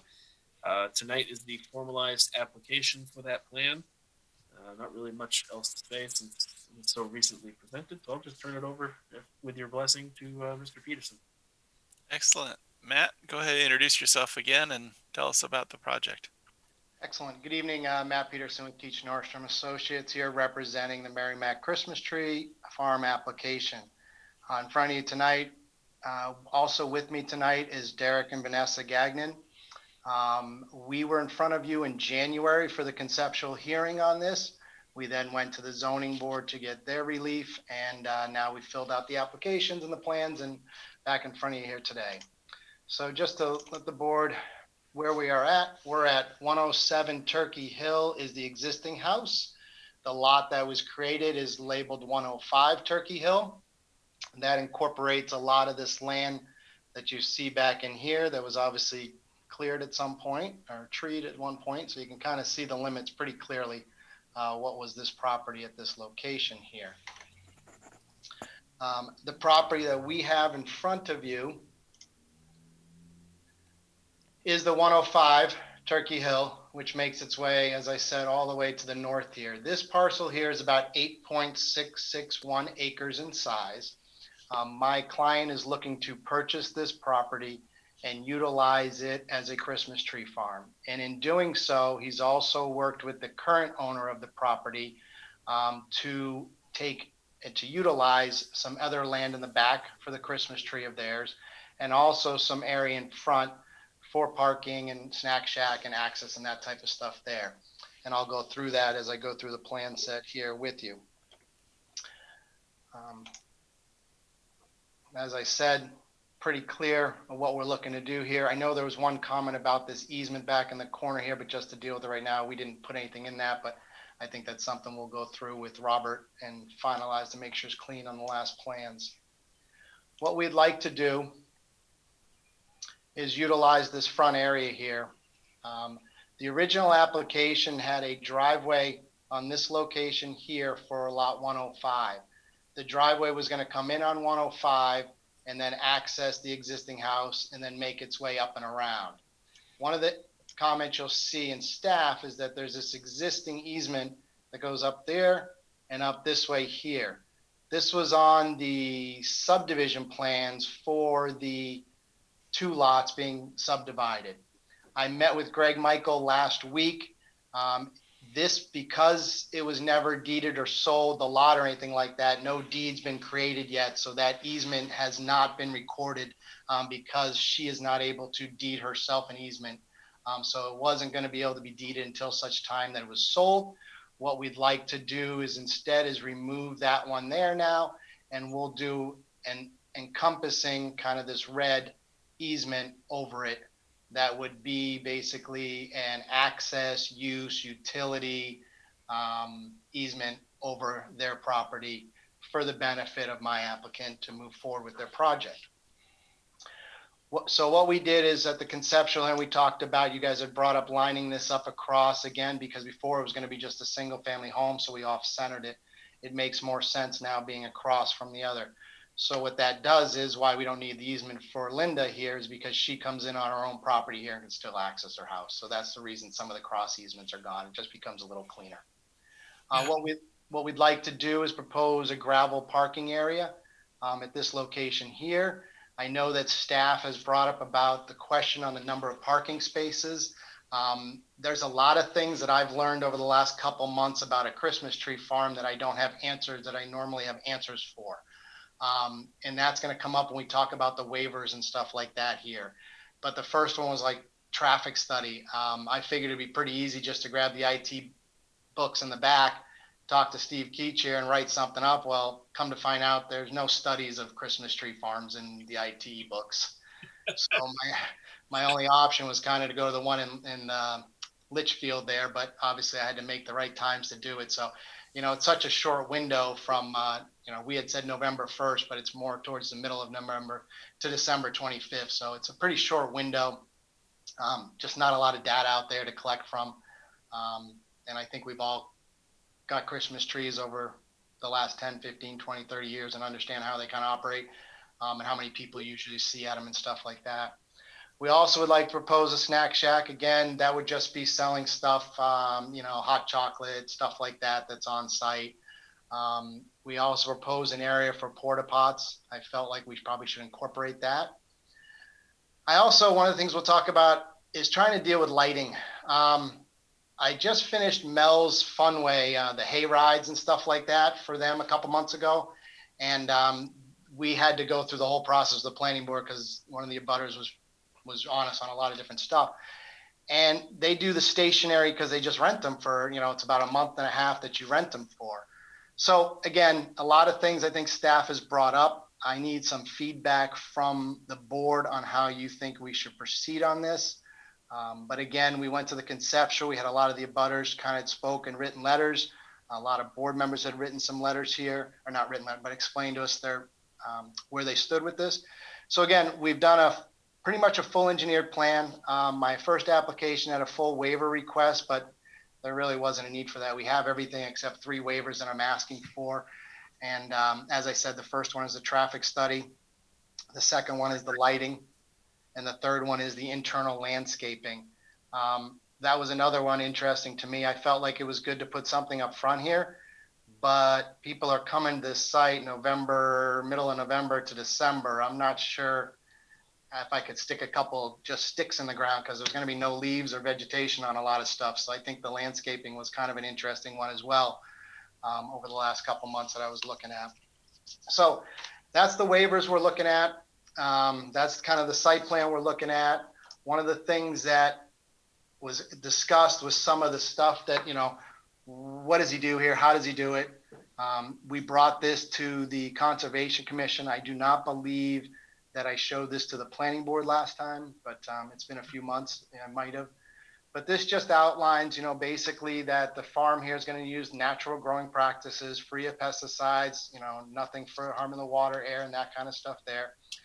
The selling of the seasonal starting the day after Thanksgiving through Christmas. Again, I know that Robert, at our zoning board, we got November 1st to December 25th. So we would modify this to keep that. But I think we all know nobody's buying Christmas trees on November 2nd. Phase the land preparation for planting with closely coordinated with UNH Extension.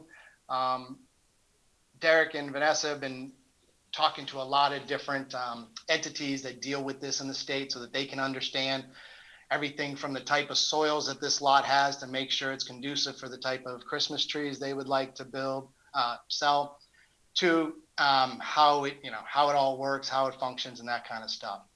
So as you can see here, by year 7, this is where they expect to start getting some trees for your own.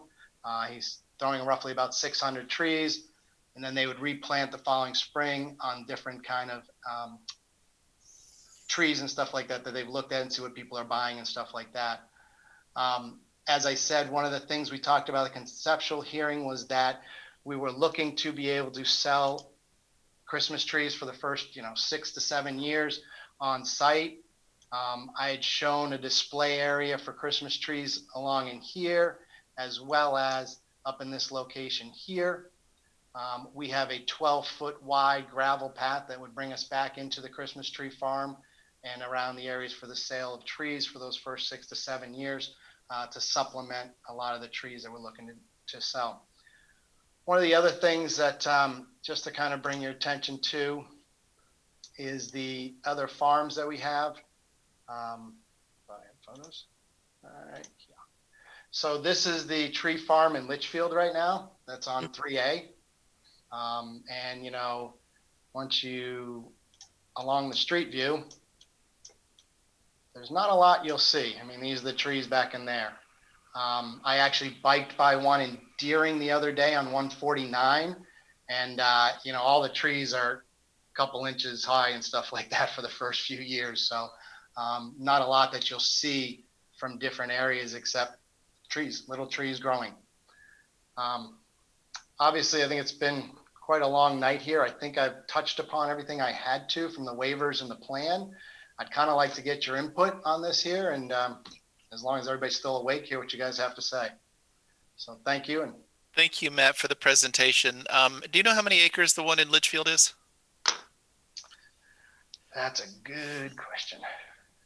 I don't off the top of my head, no. Can I see the aerial again? That's what I'm bringing up. It's 12 acres. 12, okay. 12 acres, so it's roughly almost twice as big as what you're talking about being. So we're probably talking something like this because we have about 6-7 acres. Yep. Back there, yeah. Have you been to Noel's Tree Farm in December? Me? No, I have not. That's where I get my Christmas trees. It's a zoo.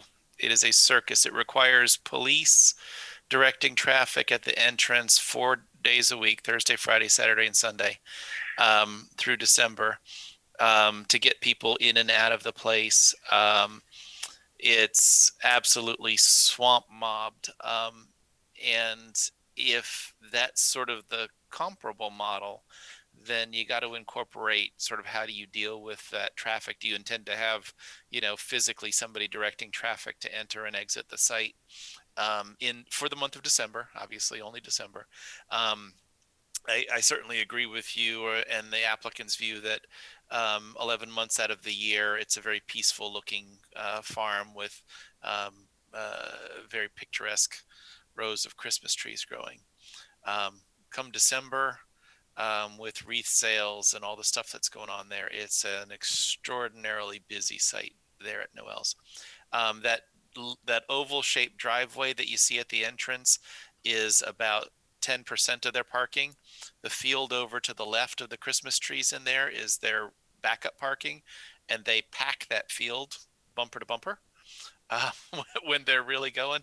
I mean, honestly, I've never seen anything like it. But that's where we go to get our Christmas trees every year, and it is an absolute event to see what's going on there. And great for them and puts you in the Christmas spirit. All that's fantastic. I'm sure their neighbors aren't in love with it during that month of December. Because there's a lot of local impacts. There are a lot of people going in and out of there. And obviously, if you're a bit smaller, and Noel's sells a ton of trees that are not grown there. They bring them in pre-cut, and a fraction is. And it looked like you were talking about long-term, being more like 3/4 grown on site, or 3/4 that are cut somewhere else, or what did it say in your narrative? Long term was to have most of them on site here. Yeah, 500 to 600 is a tiny fraction of what they do over there. The Rotary Club does 300 trees, and it's the little thing in the park. So being 2 or 3 times that size is relatively modest compared to Noel's, and wouldn't be as busy and crazy as what's going on over there. But when you do the snack shack, and you probably have, Santa there, and at Noel's they have a petting farm thing with goats and whatever, and hay rides and the whole rest of that. And it's an event to go there. But it's quite something of a location. On your lighting, are you talking about the little light trailers that have like a diesel engine and you crank up the light 20 feet in the air? That's what I was originally thinking, yes. Okay. I think that certainly would be effective for lighting the site. I have no idea how to approach that from a regulatory standpoint, because those are some potent lights. You'd have to sort of lay out for us and understand which direction they would point and where you think they would be in terms of not affecting the neighbors. And we use a lighting company, obviously, Sharon. So, I mean, I wanted to get your take first before I went further with which ones. I've got my client queued up that, well, if we had to run underground electric, we could, and, $3,000 a pole and yada, yada, yada. So once I wanted to hear kind of your feedback a little bit, we'll talk to lighting companies. If they've got some portables that I can look at some dark skies and things like that to work with Robert. Absolutely. Yeah, that's all I'd want to be. I mean, I think the idea of temporary lights makes a ton of sense, because 11 months out of the year, you're not going to need them or want them or use them. And when you want them to be really good and bright, so everybody can be safe and shop and see what they want to buy and all of that. I just want to make sure you're thoughtful of the neighbors and the potential impacts on them. And also, just so you understand, I think that the Noel's there sells about 7,000 trees. It sounds right from what you look at. I mean, it is a massive place. Yeah. So anyway, I think the business hours, you're right, it's not going to be early November. It'll be from Thanksgiving to Christmas. Are you guys going to recycle trees or take them back after Christmas, or any of those kinds of services? I would let Derek answer that if he'd like to. I have no idea what they're doing he says yes. Okay, so there may be some people in the early, first couple of weeks of January that are heading back there bringing trees. That's usually not as big a deal, because it's quicker, a quicker transaction. The snack shack, is that going to be selling, candy and that sort of thing, or is it actually going to be prepared foods? It has to be stuff just to incorporate with our use and stuff like that. We don't want to be bringing outside vendors and stuff like that in. Okay. I just didn't know whether there's any alternative permitting required. If it's, prepared foods, even coffee and cocoa to some extent can be a regulatory pain. And I'm certainly not looking to make it that way. Yep. Although I think dollar-wise, there's ways, if you're under a certain amount per year in the food sales, it can be unpermitted in New Hampshire. I think under $5,000 a year or something. I think agriculture, you're allowed to stuff that's with what you're selling or what you're growing and that type of stuff, as long as it's related to it. Okay. Makes sense to me. I think the approach to the easements makes sense. Maybe it would be even a lot line adjustment to put the red hashed area over into the other lot, but I'm sure there's reasons why you chose not to do it that way. There are zoning reasons why you can't do it that way. Due to the R1 nature of the lot. Okay, so it would make the house lot too small. Frankly, it already, no, that lot has the frontage, but if you crank it, it would cause a more zoning board headache. I can't hear you, Bob. It'd be easier and better to do it by easement as is being presented versus a lot line adjustment. And the future goal of my client is to buy the house eventually, just from a cost standpoint. He's trying to take it down in a couple steps. Okay. So who owns what? I thought the two lots were in common ownership. Currently, the two lots are in current ownership. Linda owns this piece here and she owns this piece here. My client's got an option to close on May 8th. Okay. Thank you. I gotcha. I didn't realize there was two separate. So the operation for the Christmas tree farm is buying the purple lot, which comes with an easement over Linda's lot. Correct. And Linda's not in the Christmas tree business. She's just working with a potential buyer of the lot. Okay. Yes. Thank you for that. Does the Christmas tree business require any kind of a barn or tractor or equipment storage or any of that kind of thing on the site? And if so, is that here somewhere? That I had not been told of beforehand. No, he's telling me he's not going to have it on site here for that. Okay. Are the Christmas tree displays done in like tents and things that have enclosed tops? I did not propose anything like that. No. Okay. So it's just open air display areas. Yep. Okay. I don't have any objection to doing it with tents. It's just, remember the discussion we just had with the other fellow about his Shelter Logic tents. They need permits. And as a temporary thing, I think they're a little different than what he was proposing, but, okay. Other members of the board, I've talked enough. Let me open it up, let you guys have your questions. I have a question, Mr. Chair. Neil. Yeah, so you're talking about the temporary lighting out front for the month of December or whatnot. Is there any intent, like, I guess I just don't understand. I've never went and cut my own Christmas tree down, but it's usually at the end of the day in the darker hours where I want to go get a Christmas tree. Now, I know that the farm isn't going to be ready to harvest for 7 years or so, but what about in 7 years? Are they going to want to put lighting out into the Christmas tree area so you can see what you're cutting down, or how would that work?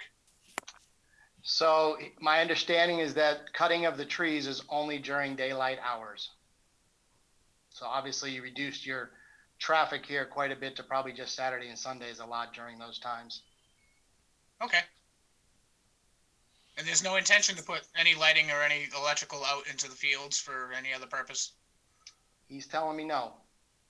Okay. I don't think that there's any kind of regulatory approach that tells us to say there's X number of trees that are sold per season.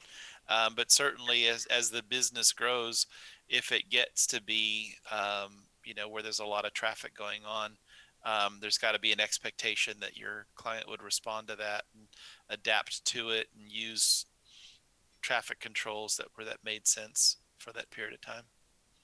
I'm not sure exactly how to approach that. Maybe we'll hear some feedback from the police or the DPW about what their thoughts are on that.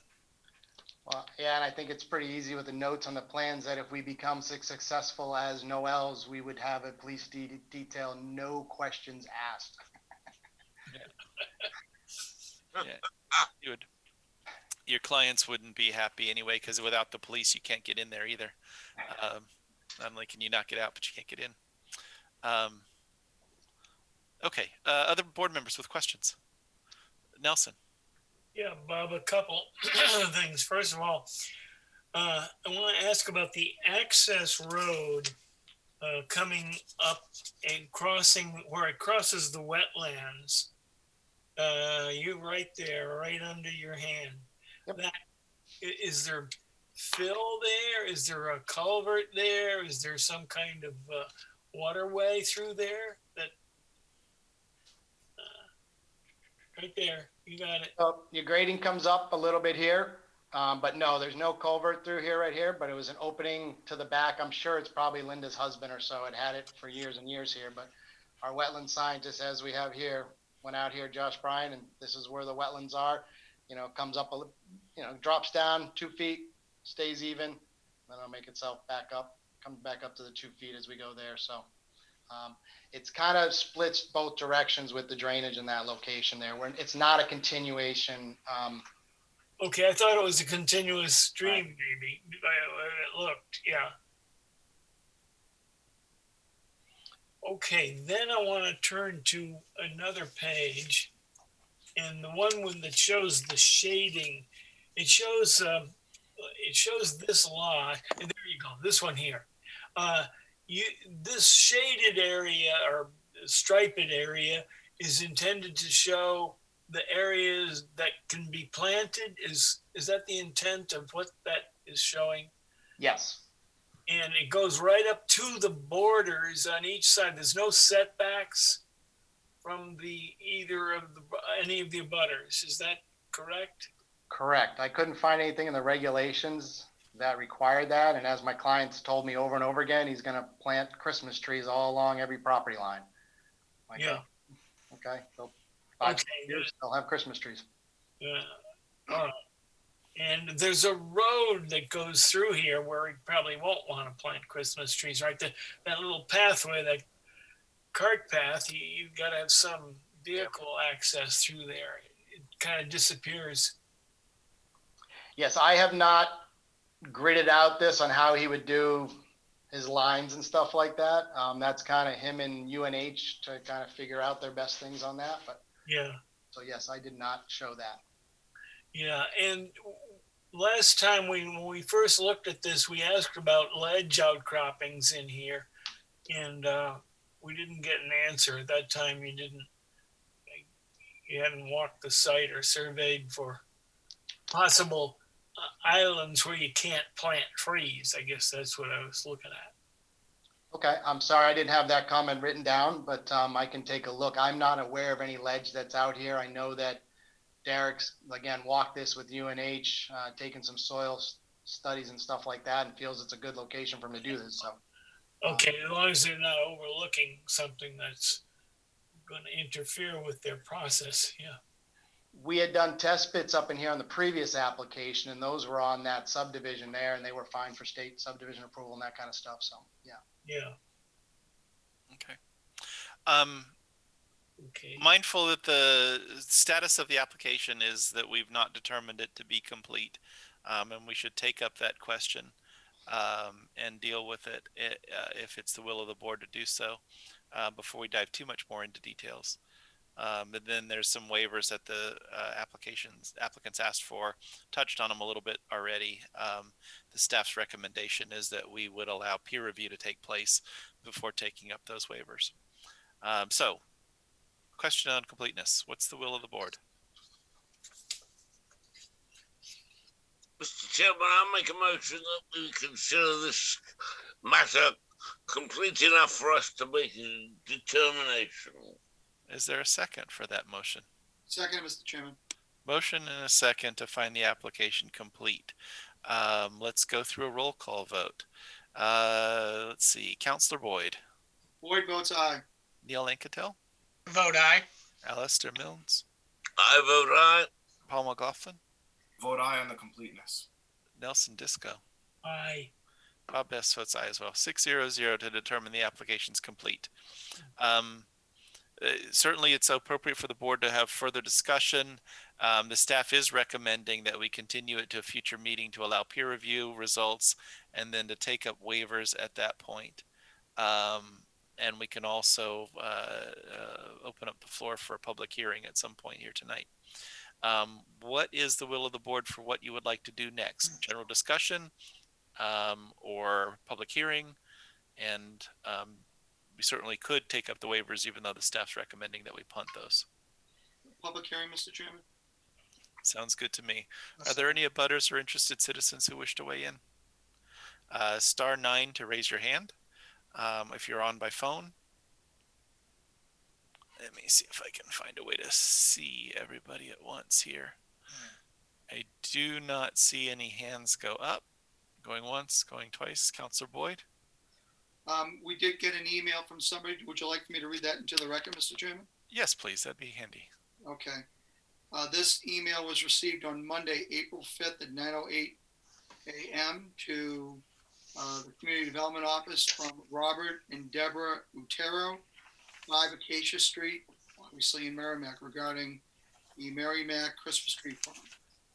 They write, we would like to ask questions in the following areas as a part of the public comments. Number 1, at some organic Christmas tree farms, chemicals are used at certain points in the growing process. Some such uses include putting chemical fertilizers around the roots of seedlings and using herbicides to eradicate weeds around the seedlings. Question, if chemicals will be used in the Christmas tree growing process, how will the surrounding air, water, and soil be protected? Question, does the tree farm have organic certification from the USDA, or will it be working towards it? Number 2, as it relates to irrigation, they write, how will the tree farm be irrigated? Town water, well, or tanker trucks bringing in water from elsewhere? Number 3, and this has been alluded to tonight, but I'll ask the question regarding buildings. If the planning board approves the plan for the Christmas tree farm, can a residential house or other structures such as maintenance buildings be built on the property now or in the future? And then number 4, as it relates to a wooded buffer, as it relates to note number 4 in the discussion and possible action regarding other areas of concerns in the introduction to the notification for the Merrimack Planning Board meeting of January 19th, 2021. The applicant states, the plan calls for a wooded buffer to remain around the perimeter of the tree farm in order to provide an additional buffer between the area and abutting properties.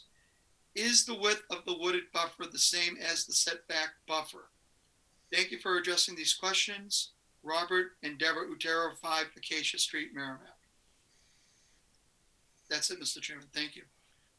Thank you, Councilor Boyd. I don't know if I know where 5 Acacia Street is. I'm trying to get a bearing for where the Uteros may be.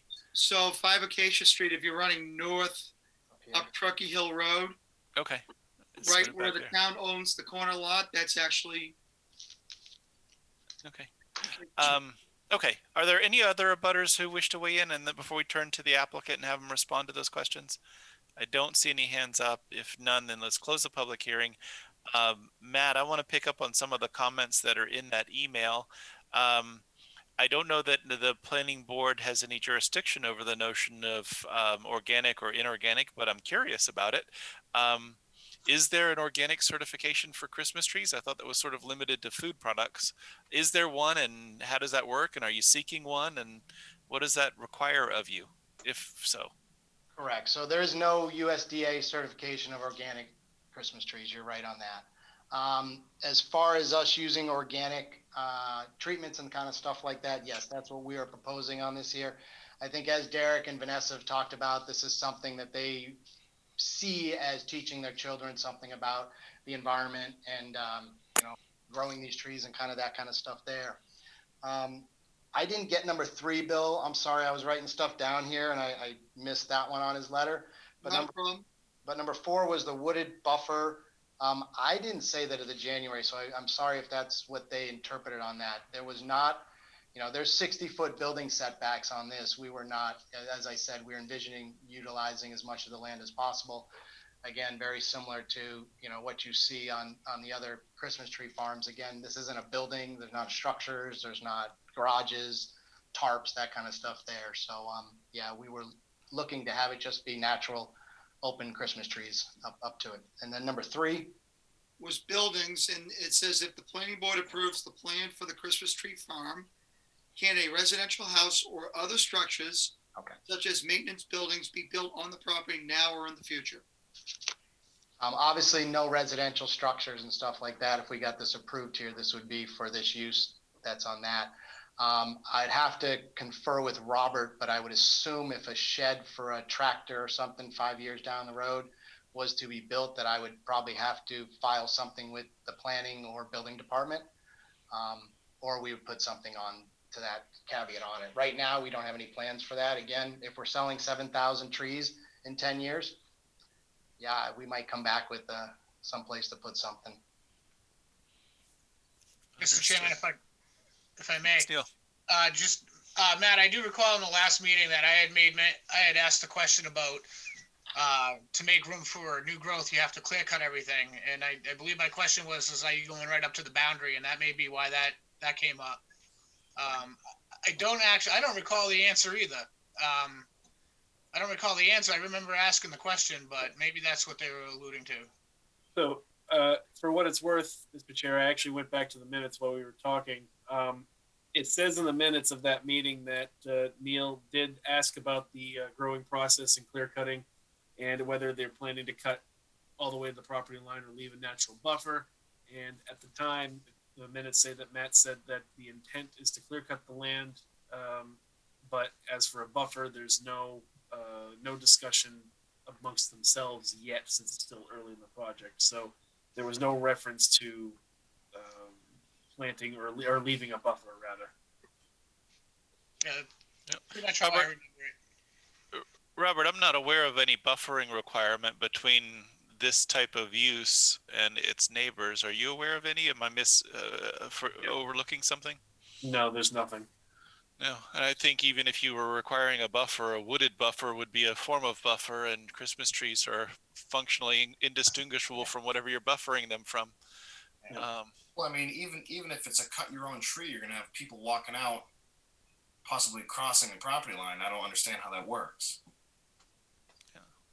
Well, we wouldn't be crossing any property lines. I mean, we've got our bound set up in here, and before he goes to do any clearing and stuff like that, he'd have to flag this property line and stuff like that to make sure he doesn't go across anybody's property.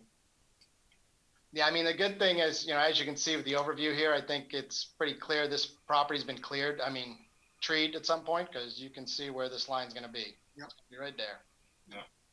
I think the intent of my question back in the last meeting was, are they going to be looking out in their backyard to just an open field, from what they're used to seeing, trees out there. I think that's pretty much what my intent of the question was back then.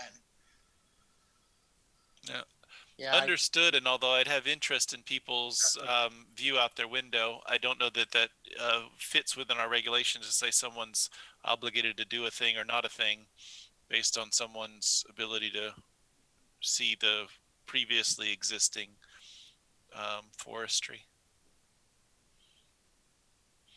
Matt, what were you showing us here with the view of Noel's again? Well, just like you say, I mean, this is what you're going to see. We're going to take it down about 1 acre parcels, and plant the trees that are behind it there. So you're going to do 1 acre per year, so you have cycles per year? Yep.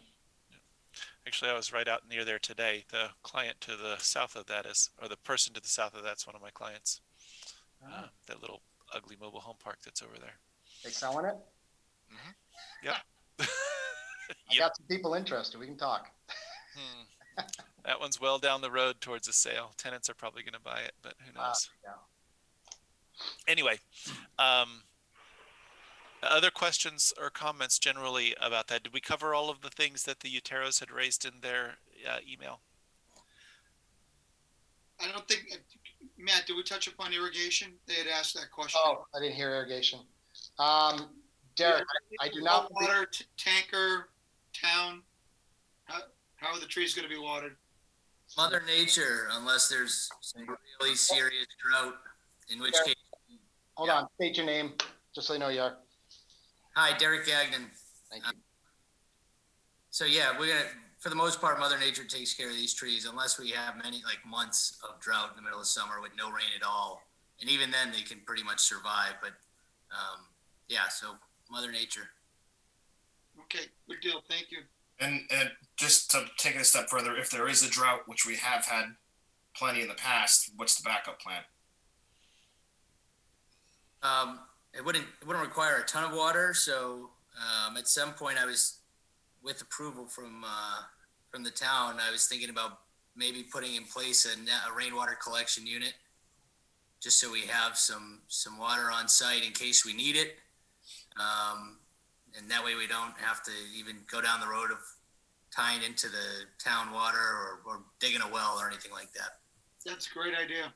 Yeah, I agree. Is this property serviced by town water, or is it you gotta find your own well on property?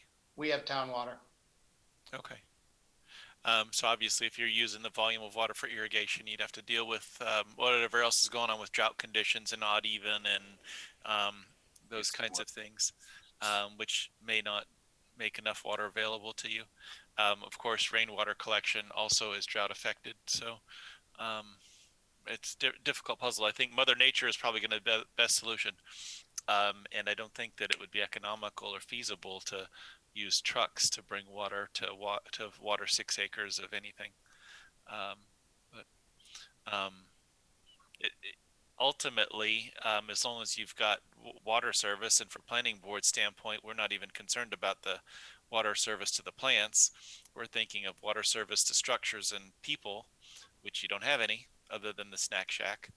All of those things are interesting questions, but not ones for the jurisdiction, other than the potential that a truck would bring traffic, but probably is a part of the plan anyway. Was that everything in the Utero's email, Bill? Yep, that's correct. Thank you for that. A general conversation and discussion by board members. Anything else that you'd like to ask of the applicant? The staff is recommending that we continue this to allow peer review to be completed, and at that time take up the waiver requests related to lighting and a couple of other things. What's the will of the board? So moved, Mr. Chairman. Robert, is there a specific date you're proposing? Casey in her memo has May 4th. Matt, does that work for you? Yeah, it does. I guess I was told by the realtor that Linda needs money and they're going to close on May 8th. So if we get denied, we'll know. If we get approval, we know. If we got issues, we'll know. So May 4th would be good for us. Thank you. Excellent for that. Okay, so Bill's moved. Is there a second? A second. Second by Neil Anketel. Before we do a roll call vote, because that will conclude the agenda item, Matt, I think generally speaking, the application is in pretty good shape. You have pretty favorable attention from folks. I think the potential for there to be a little bit of high traffic in the December period is something to figure out a little bit, but most of the other things here seem to be manageable, and I'm sure you'll come up with a solution that leads us to understand how you'll manage those things. So in terms of your client trying to figure out what to decide to do with closing and all of that stuff, if anyone's nervous about the idea that they would get turned down, I don't see anything in this application that would lead me down that path as a voter, at least not at this point. It would be something revealed in peer review or something, unknown. I appreciate that. Thank you. Okay. If there's no other comments or questions, then let's vote on this continuance to May 4th. Is that it? May the 4th be with you. 4th be with you. Okay. Bill, how do you vote? Boyd votes aye. Alistair, how do you vote? I vote aye, Mr. Chairman. Neil? I vote aye. Paul? I vote aye. Nelson? Aye. And I vote aye as well. 6-0-0 to continue to Star Wars Day. Okay. The next item on the agenda, item 6, is the John Flatley Company as the applicant and Gilbert Crossing LLC and John J. Flatley as owners.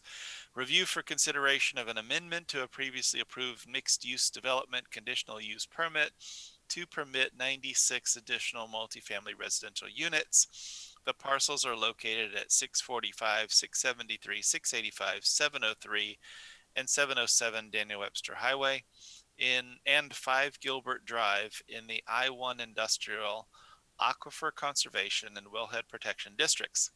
Tax map 6E, lot 31, 33, 34, 35, 36, and 37. It's case planning board 2021-12. As is my past practice, I recuse myself from being involved in the discussion of this item. And with that in mind, I turn over our gavel to our esteemed vice chair, Alistair. Yeah, I have it in my hand, Mr. Chairman. You got it. I am going to turn off my camera and mute myself and step aside. Rejoin you later. Okay, thank you very much indeed. Before we proceed, is there anything we need to know, Robert, before passing the matter over to the applicants? Sure, just as a way of information, this is an amendment to the conditional use permit. This is not a site plan application, just so everyone is clear. I just wanted to stress that at the beginning of this. So with that, I can be willing to turn it over to the applicant. Okay, thank you, Mr. Planning and Zoning Administrator. I see I have Mr. Walker, and I think somebody else will be here. So over to you, sir. Thank you, Chairman Mills and the rest of the planning board. Again, Kevin Walker from the John Flatley Company. With me tonight is Chad Brannon from Fieldstone Land Consultants. Also, Mark Fougere from Fougere Planning and Development. He prepared the fiscal impact report. And Giles Ham from Vanass & Associates. Vanass prepared the traffic update. I think at this point, I'll turn it over to Chad, and we'll be happy to answer any questions as we move along. Thank you. Good evening, Mr. Chairman, members of the board. For the record, Chad Brannon, civil engineer with Fieldstone Land Consultants. Since Kevin did the introductions, I'll just get right to the point this evening. We are before you tonight seeking an amendment to the conditional use permit over the subject properties. If you recall, the original conditional use permit for this project was actually granted back in 2015, September 1st of 2015. And then we did amend that back in November of 2019. This permit contemplated a mixed use development consisting of industrial, multifamily residential, restaurant, commercial, retail, and a restaurant use over tax map parcels 6E31, 33, 34, 35, and 36. The collective area of these parcels totals approximately 149 acres, and the properties have 4,300 linear feet of frontage along Daniel Webster Highway. If you don't mind, Mr. Chairman, I can bring up a plan for you this evening. Please do.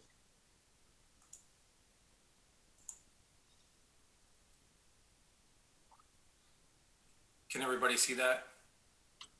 No, we can. Yeah. Yes. Okay, perfect. The subject property is located on the east side of Daniel Webster Highway, just north of Hilton Drive and approximately 1,350 feet north of Bedford Road. The subject properties have physical addresses of 645, 673, 685, 703, and 707 Daniel Webster Highway, and they are located in the I-1 Industrial District, and portions of the property are situated in the Aquifer Conservation, Wellhead Protection, Elderly Housing, and Wetland Conservation Overlay Districts. The site is abutted by residential neighborhoods, the Reed's Ferry Fire Station, and the Homestead Restaurant to the south. St. Gobain's property is actually surrounded by the Flatley properties, and then other commercial and industrial development is located to the north. Webster Green Condos, Merrimack Tenpin, and Merrimack Medical Center are located to the west, and then the Boston and Maine Railroad abuts the property along the east boundary. Currently, phase one of the approved mixed use conditional use permit is nearing completion.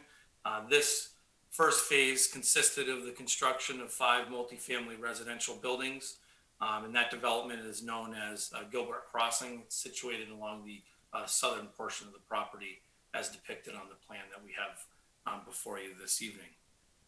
The second phase of the conditional use permit consists of the 100,000 square feet of industrial flex space development, and this is currently under consideration before the planning board through the site plan review process. We have had somewhat of a break. If you recall, that application was continued indefinitely, but we are making a submission back to the planning board as we've worked out drainage details through the alteration of terrain bureau with that project. So that will be back before you very shortly. Tonight, we are before you seeking a second amendment to the original conditional use permit. This amendment contemplates the addition of two new multifamily residential buildings. There's 48 units in each building, so a total of 96 units are proposed. And these will be added to the Gilbert Crossing portion of the conditional use permit. Those two new buildings are depicted in red with a red hatch on the plan that I have before you. You can see one of them here along the front portion of the property. And then we have one that's actually on the very southern portion of the multifamily residential development. This new plan would increase the size of the multifamily residential development from 31.3 acres to 32.6 acres in size, and would reduce the size of the adjacent commercial retail space just to the north of the Gilbert Crossing development from 25.8 acres to 24.3 acres. The commercial retail space layout has been modified to accommodate this change, but the buildings are still situated along the perimeter of the development with the parking located internally, which was something that the board was requesting with the prior conditional use permit review. The current conditional use permit for the subject property is approved for 5 residential multifamily buildings totaling 240 units, 192,000 square feet of commercial retail space, and 120,000 square feet of high bay retail space, as well as 100,000 square feet of industrial flex space. So moving from south to north, if you will, so on the very southern portion of the site, that's where we have the multifamily residential, and then we have commercial retail space here. There is a restaurant pad site located in this location here on the north side of this retail pod, if you will. And then just to the north of that is where we have the 100,000 square feet of the industrial flex space. And that's currently the site plan application that's under review before the board. Moving further to the north on the north side of the shared access road with St. Cobain, we have another 20,000 square foot retail building. And then just to the south of that is where the 120,000 square foot high bay building is situated. As you may recall, the approved master development plan was laid out in such a way to really transition from residential to retail to industrial as you work your way from south to north. So that will be maintained throughout the project still. Basically, what is brought on this request is upon further evaluation of the local need for housing and the demand that was obvious and observed through the Gilbert Crossing development, we have decided to add or request to add 2 additional multifamily buildings to the site. The modified plan would again provide for the same transition. We're really not changing any of the layout for the uses, just a slight increase on the density on the Gilbert Crossing portion. This modification actually does result in a reduction in the commercial retail space. It's a slight reduction in this pod here, primarily because we took up some additional area on the multifamily residential portion. That reduction is about just north of 20,000 square feet. The old layout had a building up in this western section, which was removed, and that was a 20,000 square foot building. We do believe that this proposal still meets all of the criteria from section 2.024D of the zoning ordinance. And we have had an opportunity to review the staff memo for this evening's meeting, and we have no objections to any of the staff's comments or their recommended conditions of approval. With that said, we do understand that this project will require an amendment to the development agreement, and certainly that would be done if we're successful this evening in obtaining the conditional use permit. We do, as Mr. Walker stated, we do have our traffic consultant, Giles Ham with Vanessa and Associates with us this evening, as well as Mark Fougere from Fougere Land Planning. They prepared the traffic analysis and fiscal impact report that were submitted with our formal application. So with that, Mr. Chairman, we'd be happy to try to answer any questions that the board may have. Thank you. Thank you very much indeed, Chad. I'm going to I know there are people from outside. I've got 1, 2, 3, 4. Let us first give the opportunity to the planning board to ask questions of Chad or Mr. Walker. Nelson. Right. Yeah, Mr. Chairman, I have several questions that are kind of scattered around here based on the memorandum from Robert Best. I don't know when is the proper time. Are we going to have any separate discussions of the, well, first of all, the map itself that we received, I didn't understand until tonight because the coloring, it doesn't match what Mr. Brennan just showed us, but I think now I understand what it is. We are adding 2 buildings of residential, if I understand this, which is a total 96 units. Is that? That is correct, Mr. Chairman. Correct. Mr. Disco. Pardon? That is correct. Okay. The fiscal analysis, I took some looks at the fiscal analysis. It was based on 104 additional units, which I guess is not a significant amount, but is different. But also I had several comments on the fiscal impact analyses because it brings up some of the issues that we had discussed when we first did this.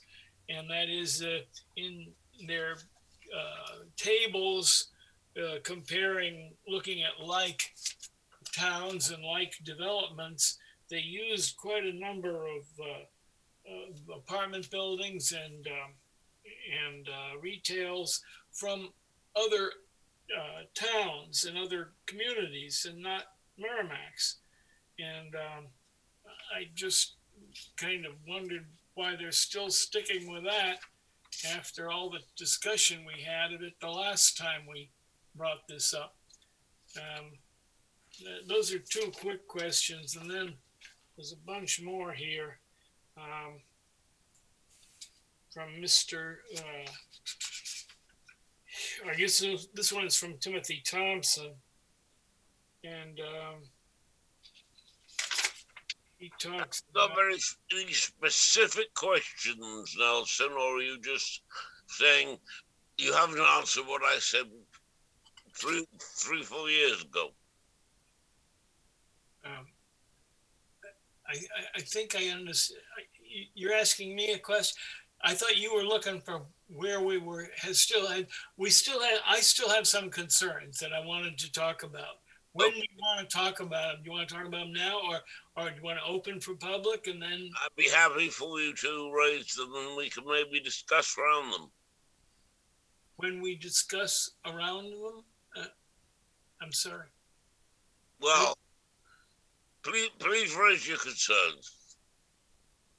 Okay, well then, let's go to the fiscal analysis for openers. What's the reason for still continuing to use out-of-town projects for police, fire, and that sort of thing for comparisons? That's from Mr. Fougere, I guess, since he's here. Yes, I'm here, Nelson. Good evening. Hi. Good evening. Mark Fougere for the record. Well, I guess, I've been working on this project for a number of years, Nelson, and I never got that feedback from staff as far as that being an issue. I do have a number of projects for Merrimack. I try to use light developments when I do this analysis, the metrics for example, police calls and fire calls. For the apartments, I used Bowers Landing, which is a good comparable project. That's a newer project. I also use some multifamilies up the street. Retail mix, I used 3 projects from Merrimack. And for the industrial, I used 2 projects. So I do have some obviously out of town uses, but I don't think there's a huge difference in how businesses operate between Merrimack and Bedford or somewhere else. So I don't think it's watering down anything. I think that's a good cross section of uses. I think one of the remarkable things that should be pointed out here is the lack of impact on the schools. I had estimated over 40 kids in the first phase here, and right now there's only 5 school children. So obviously the impact that I thought may occur from the apartments that are there haven't occurred in the community, which is obviously a benefit to you. Yeah, there's also references in here to conversations and agreements from Mark Doyle, who was 2 chiefs ago. Yeah. And the fire chief, Courier, he's maybe 2 chiefs ago. And this is a little out of date, I guess is what I'm saying. Well, I guess, the biggest change that occurred here is the additional apartment units, not so much the change in the non-residential space, Nelson. So that's why I didn't go back and talk to the chiefs again. This is probably the 3rd draft I've done in this report because it has been in front of you a couple times now. So the big delta with this project that's in front of you now is not so much the non-commercial, it's the additional apartments. And that's why I didn't circle back with them. Well, it has to do with the fiscal impact and the impact on these departments. And that I think has changed just from my sense of where we are in the town and in its growth and in some of the building that's gone on in town since this was initiated, which I guess goes back maybe 6-7 years. Yes. Yeah. So that was my concern. I bring it up to the board for their consideration and for perhaps the. Nelson, is it your concern that you want both the fiscal impact and the traffic study redone, or you're just happy for Mr. Fougere to sort of update it? Well, the difference between redone and updated, I'm not sure what that is, but I would like the consideration for from today's chiefs. And so I guess it needs some updating to bring it to 2021. That would be my observation. Okay, thank you. Making note of that. And see if there's any other member of the board has got any other questions, and then we'll let the applicant answer them. Okay. Right. We'll come back later with some other things then. Carry on, Mr. Boyd. Thank you, Mr. Chairman. To the applicant, I concur with Mr. Disco's comments. Maybe not necessarily with the fiscal piece, but getting additional weigh-in from Chief LeVake and from Chief Duke, I think would be really helpful in this particular regard. That being said, my immediate question is, has this site been tested for PFAS and PFOAs and any other type of proprietary compounds, Gen X chemicals that may have come from your neighbor adjacent to the property? I can answer this one. This is Kevin Walker at the John Flatley Company. Testing has been done on this piece extensively, and we're actually in the process of testing the remainder of the entire 150 acres. we've got paperwork into DES. We're just waiting for a quick sign off, and the same testing will be done there, and the same follow up will be done. And if you remember when we built the apartments, we had to have a soil management plan, which basically stated if we hit groundwater, we had to file for another permit from the state, and how to handle that water, which is in the soil management plan. We know how we're going to handle it. It's just we'd have to file for a permit. So all that stuff is going to be basically still run with the projects as they go. We are having another soil management plan written up for the remainder of the site. The current soil management plan that we have for the apartments, my understanding is it's still good. So if we construct these 2 apartments and we happen to hit groundwater, we would have to go through that process. Now we didn't hit any groundwater when we constructed the first 5 buildings. Those were done, I think those were done late spring and through the summer. And we only had one section of that it was just a sewer line. A sewer line near the back of the property was pretty deep. And we thought we might hit some groundwater back there when it was installed. And we didn't hit any when it was installed. So at this point, we're really just looking at sewer services and water services, and I don't expect to hit any groundwater out there. But there is a plan in place, for that construction, regardless. Okay. Thank you, Kevin. The second question is more philosophical. Based on anecdotes that I've seen from our neighbors north of here and also from south of here, when you folks came to us back in 2019 for that 5th building, I had some concerns back then. Ultimately, I voted to amend the CUP back then, because it was, from my perspective, it was a darned if you do, darned if you don't kind of scenario. Fast forward to 2021, we've spent the last year dealing with this pandemic. This pandemic has had a significant impact on real estate, not just from a residential piece, but from how commercial real estate is utilized, whether it be from office space to retail to restaurants. There's been something cyclical going on over the last year in terms of how the space is being used, and this is my term, and it's probably not the right term to use, but to me, I'm seeing a little bit of a mission creep with your proposal to usurp a portion out of your retail space to build these 2 additional apartment buildings. And I'm just curious to know, has this change that we've experienced with the pandemic, is that impacting your model? And if so, is this something that the planning board may potentially be maybe dealing with the future as it relates to your retail pad? Oh, I mean, you've seen the retail's been affected by the pandemic. I'm reading what Kevin. I'm reading what I read in the paper about what's going on, and there appears to be a sentiment or a transition going from a commercial component, whether it be retail, office, or restaurants. Those are the big 3, to a residential component because of the proclivity now that we've shown, over this past year, that people are productive working from home. So now that the thought process being there may be an uptick in need for housing to accommodate people to actually telecommute from home, or have that be their primary status for work 3 days a week, 4 days a week, whatever. So that's the genesis behind my question.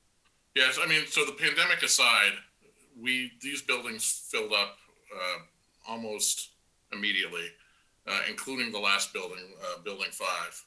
And we continue to receive phone calls. Do you have any openings? Are you putting any more buildings up? And we're basing our proposal tonight based on what we perceive as a continuing need.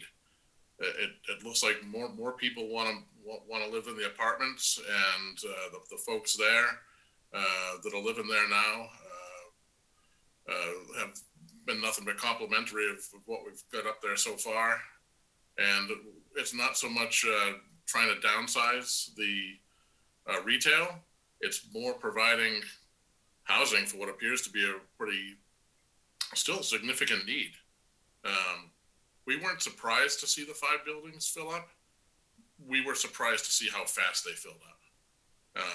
And again, that last building, I think the last people, I think it's filled by the end of this month. I think that's the last bunch of people moving in. So we've got 240 full apartments. So I guess, long story short, it doesn't really have anything to do with cutting down the retail. It has more to do with providing the housing, because we're still getting the phone ringing off the hook. I mean, I understand what you're saying. I feel like the spirit of the cup is being diminished by your proposal tonight. From when you first made the larger presentation several years ago to what we talked about in 2019 to now. And to me, if it's 2 buildings now, potentially a year later, you may have your economists come back and say, you may still have a need. And at some particular point, like I said, it becomes a mission creep. And that continues to have an impact on a stretch of roadway that I'm not sure if, just coming north from Bedford Road, heading up to the Bedford Town line, whether, especially with additional projects that are going on north of your particular site, I've got, the Effie Everett Turnpike is going to create additional burden on these roadways over the next couple of years with people getting diverted off the turnpike onto Daniel Webster Highway. So my concern is the spirit of the cup being challenged with your application tonight, and that's really how I'm nibbling on this whole thing, to be very candid with you. So our goal in doing this was not to take the buildings and stick them in that retail area.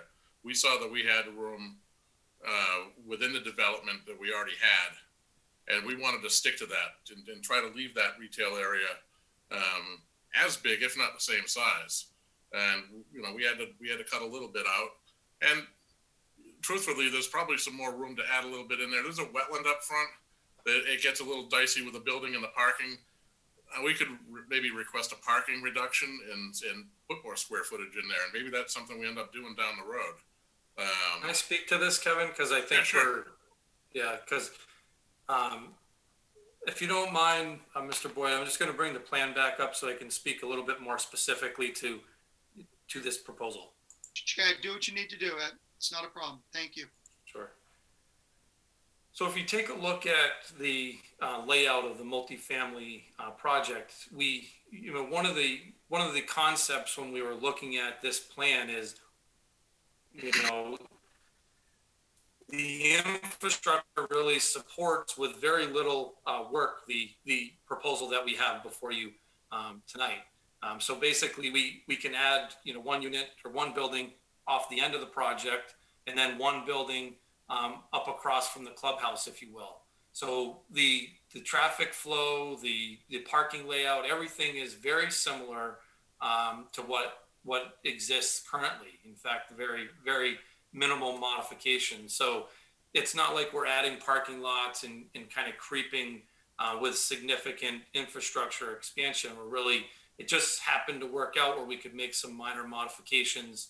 And one of those modifications has to do with this commercial retail space. Now, we actually are showing an excess in parking up here. So although we did reduce the commercial retail space size, if that's a concern, we could maintain it. And I just want to pull up the old plan actually, before I do that, I'll just give a little explanation here. This yellow line that goes through this proposed building, that's where the property line between the 2 uses was formerly. So what we did is we took this landscape berm and just adjusted it ever so slightly back in this front area. And then we moved this property line over to accommodate this building. Well, what that did is it moved the retail buildings a little bit further to the north. And because of that, we couldn't really feasibly fit a retail building on the south side of this wetland. And I'll show you that on the old layout here. Exactly what I'm talking about. So you can see on this old layout, we had a, one contiguous building here, and then we had a 21,000 square foot retail building on the south side of this wetland that Kevin was mentioning. So with the new plan, this line here shifted over some to accommodate that building. So we had to make some adjustments here. Now, with that said, the parking area on this new layout is larger than it needs to be. So we could incorporate another retail pad in here and maintain that retail space if that was a concern. I understand your concern, and I think, it certainly has, could have valid points if we were in my opinion anyways, expanding the infrastructure and really creeping substantially, but we're really just proposing, 2 additional buildings along the existing improvements. I think it fits in well with the current layout of Gilbert Crossing. Doesn't compromise the feel of that development or how anything functions within that development. So we thought this was, reasonable considering the local need and demand, but yet maintaining the conditional use permit and the modifications that have been requested over time. If you recall, this plan actually started with a big box proposal here. Yep. And that was an element that the planning board really didn't care for over a period of time. We heard feedback that, that may not be a good use. And there was a request to do smaller retail, with a potential of having a pedestrian friendly layout where people can walk between stores. And so that's how this retail space has transitioned. And it is important that we don't lose that and that potential connectivity and activity between the uses here. And that, that has been maintained and has been a priority from the John Flatley company that's maintained. So I just wanted to say all that just to kind of speak to the concerns, because I don't think that it necessarily is creep, but I do understand it's more density, and the goal is to maintain the mission of the conditional use permit. And so if there's some modifications that the board thinks we need to make, and as far as increasing the square footage, then we certainly could look at that. Just feels like you're squeezing it in there, Chad. I agree with you, Mr. Boyd.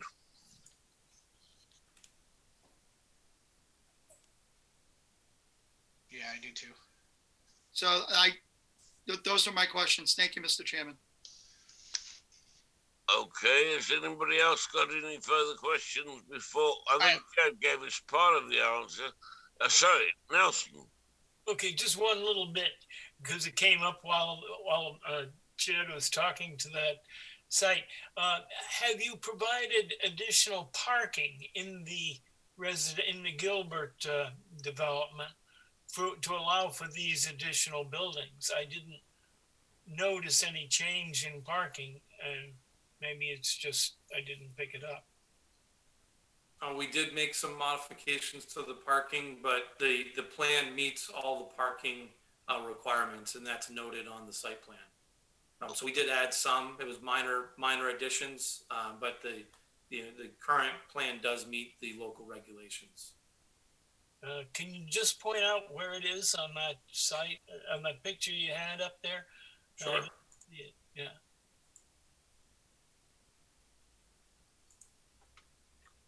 Okay. Anybody else? Okay, so we added parking along the front side of this new building here.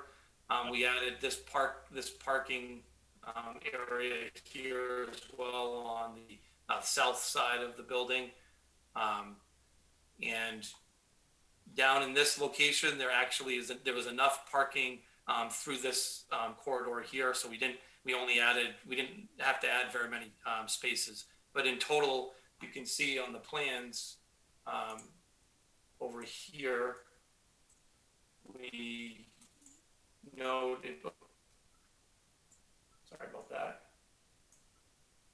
We note on here the parking requirements. The multifamily residential site requires 461 spaces, and we have 563 provided. So we have over 100 spaces in excess of what the local requirements are. Okay, I just didn't notice the changes. Okay, thank you. Yeah. Anybody else got any questions?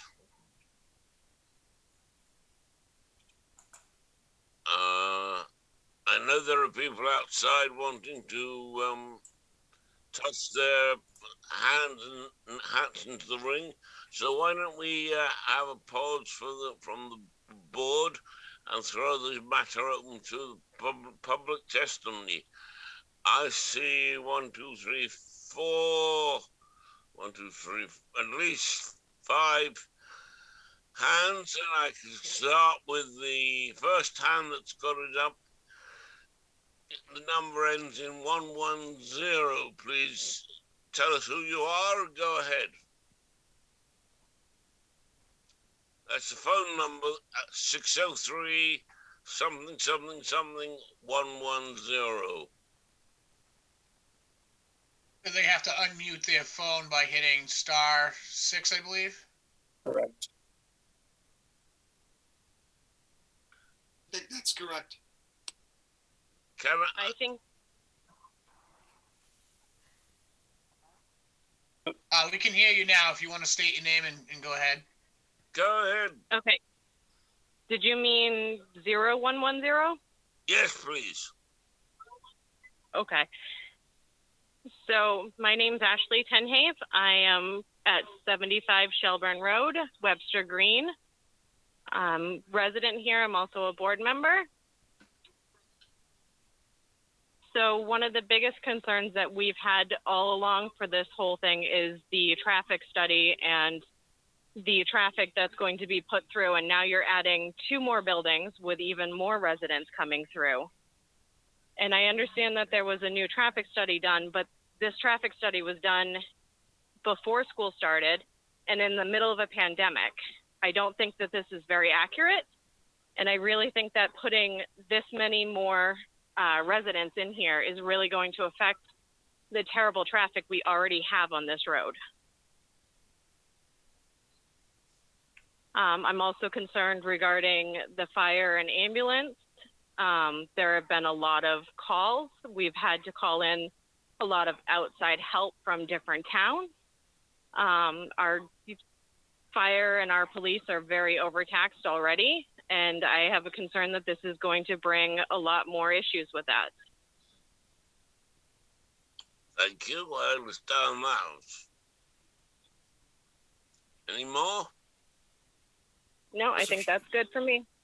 Mr. Chairman, do you want us to answer these one at a time? One who's got his hand up, which is 1603 4 somethings, ending in 978. Please go ahead. Good evening. Can you hear me? Yes, perfectly. Great. So thank you. So my name is Mark DeGrosselier, and I'm the property owner of 12 Lantern Lane, which directly abuts the Flatley property. So I've been before you a number of times over the last couple of years speaking about the Flatley development, its impacts on our residential community, the concerns we've had, et cetera.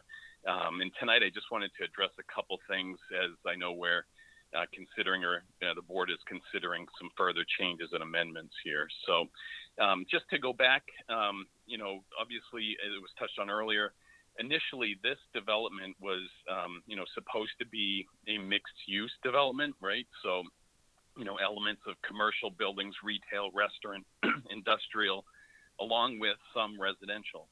And so initially there was supposed to be 4 large apartment buildings built while the commercial buildings were being built. Instead, what happened was only 4 of the apartment buildings were put up with no commercial buildings put up to start. And then, as things progressed, the developer was given approval to go ahead and put up the 5th apartment building. And again, that was before any of the commercial buildings were developed. And so this 5th building, was only supposed to go up after the commercial was in place. And so this development, as it currently exists, as everybody knows, is solely an apartment building complex. It's not mixed use, certainly right now anyway. And as things turned out, that 5th building was a huge negative impact on my property specifically. As you can probably tell, right, this is a gigantic multi-story building that's really way too close to our property. It's huge, and it consumes every view that we have, from our living room, our bedroom, our bathroom, our deck. There's lights everywhere, there's garages everywhere, there's car traffic, etc. The building, this 5th building, really ended up being just too close. When you consider that, we are in a small single-family home residential community that's been there a long time, and then all of a sudden now this 5th building goes in, and it's just gigantic. And even though it may meet technically the requirements of the buffer zone here, it's huge and it's way too close. It just consumes everything in terms of our view and our ability to enjoy our property. And, as much as I asked for this early in the process, I asked for this not to happen, but when they started to clear the space to build this 5th building, they ended up clearing far too many trees and natural growth from the buffer zone. So now, like I was saying, we see nothing but a giant apartment building during the day and a bunch of lights at night. So I know I talked to Kevin Walker. Kevin was kind enough to come out during the fall and meet with me at my property. And he essentially agreed that there was probably something that should be done just because of this 5th building and the impact it has on our property. We talked about, some planting, some trees, some fast growing arborvitae, some berms, et cetera, on the Flatley side and on our side of the property line, to do whatever can be done to fix the screen here, shield and hide the view of the buildings from us so that we don't have to look at this giant apartment building in perpetuity, every time we go out in our backyard or something. So what I would like to see is and this may be overly presumptuous, but when I wasn't kind of forceful or loud early on in the process, I see where that kind of got me. So I really would like to ask for this to be included as part of the plan. Like, can we do something to address this 5th building and the impact it's had on us? By doing whatever we can to fix from a landscaping perspective this screen so that, again, we don't have them staring at us every time we go outside and us staring into their living rooms, every time we go outside. A couple other things I would just like to say. If more apartment buildings are considered, can I just request that you guys try to do whatever you can to position these things not as close as this 5th building ended up being, but put it farther away from any of the existing homes that are there. It just really would be the considerate thing to do for people who have been there a long time. And I guess what I would say is, if you can't really appreciate the impact that these buildings have had on us from Route 3. If you drive by on Route 3, everything, it kind of actually looks nice. But if you come down Lantern Lane, come into my backyard, feel free to, and look at what the view is, what the situation is. It really is an incredible impact on us, and certainly not a good one. So, and again, kind of Bill Boyd touched on this and maybe some others, but the way, this kind of creep is going, a number of us kind of, talking on Lantern Lane, we kind of is envisioning this, and we were hoping that this wasn't going to turn into just this giant apartment project complex in this field now, instead of what the original intent was, which was a mixed-use community here. And I guess the last thing I will say is, some studies that may have been done may point to that there's no issues here, from the fiscal study to the traffic study. But if anybody has spent any time in this north end of town and felt the traffic issues that we felt in the morning and especially in the afternoon, especially in the morning and afternoon kind of rush hour, it is incredibly painful. It's almost impossible to take certain turns out there, both in the morning and in the evening. And this is, as someone said earlier, this is a time during a pandemic when the full impact of these 250 existing apartments and the people that reside in them, we're not feeling that impact on the traffic yet. And now we want to propose adding another 100 units here. I mean, at some point when everybody starts going back to work after this pandemic ceases here, we're going to have a massive problem in the north end of town. So anyway, those are just my concerns. Again, my biggest concern is I would like help with fixing the screen so that my property, we don't have to look into multi-story apartment buildings and living rooms and bathrooms and porches and lights forever in perpetuity. I would like some help to fix that issue, please. Thank you very much. Thank you very much indeed, sir. Now we've got somebody whose number is 603 447. Please tell us what you're thinking.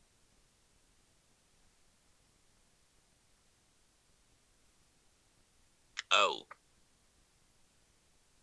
Number ending 447. All right. I've still got the number ending in 919. Hi, can you guys hear me? Yes. We can, and Okay. thank you. I just have a delay because I have you guys on the television as well.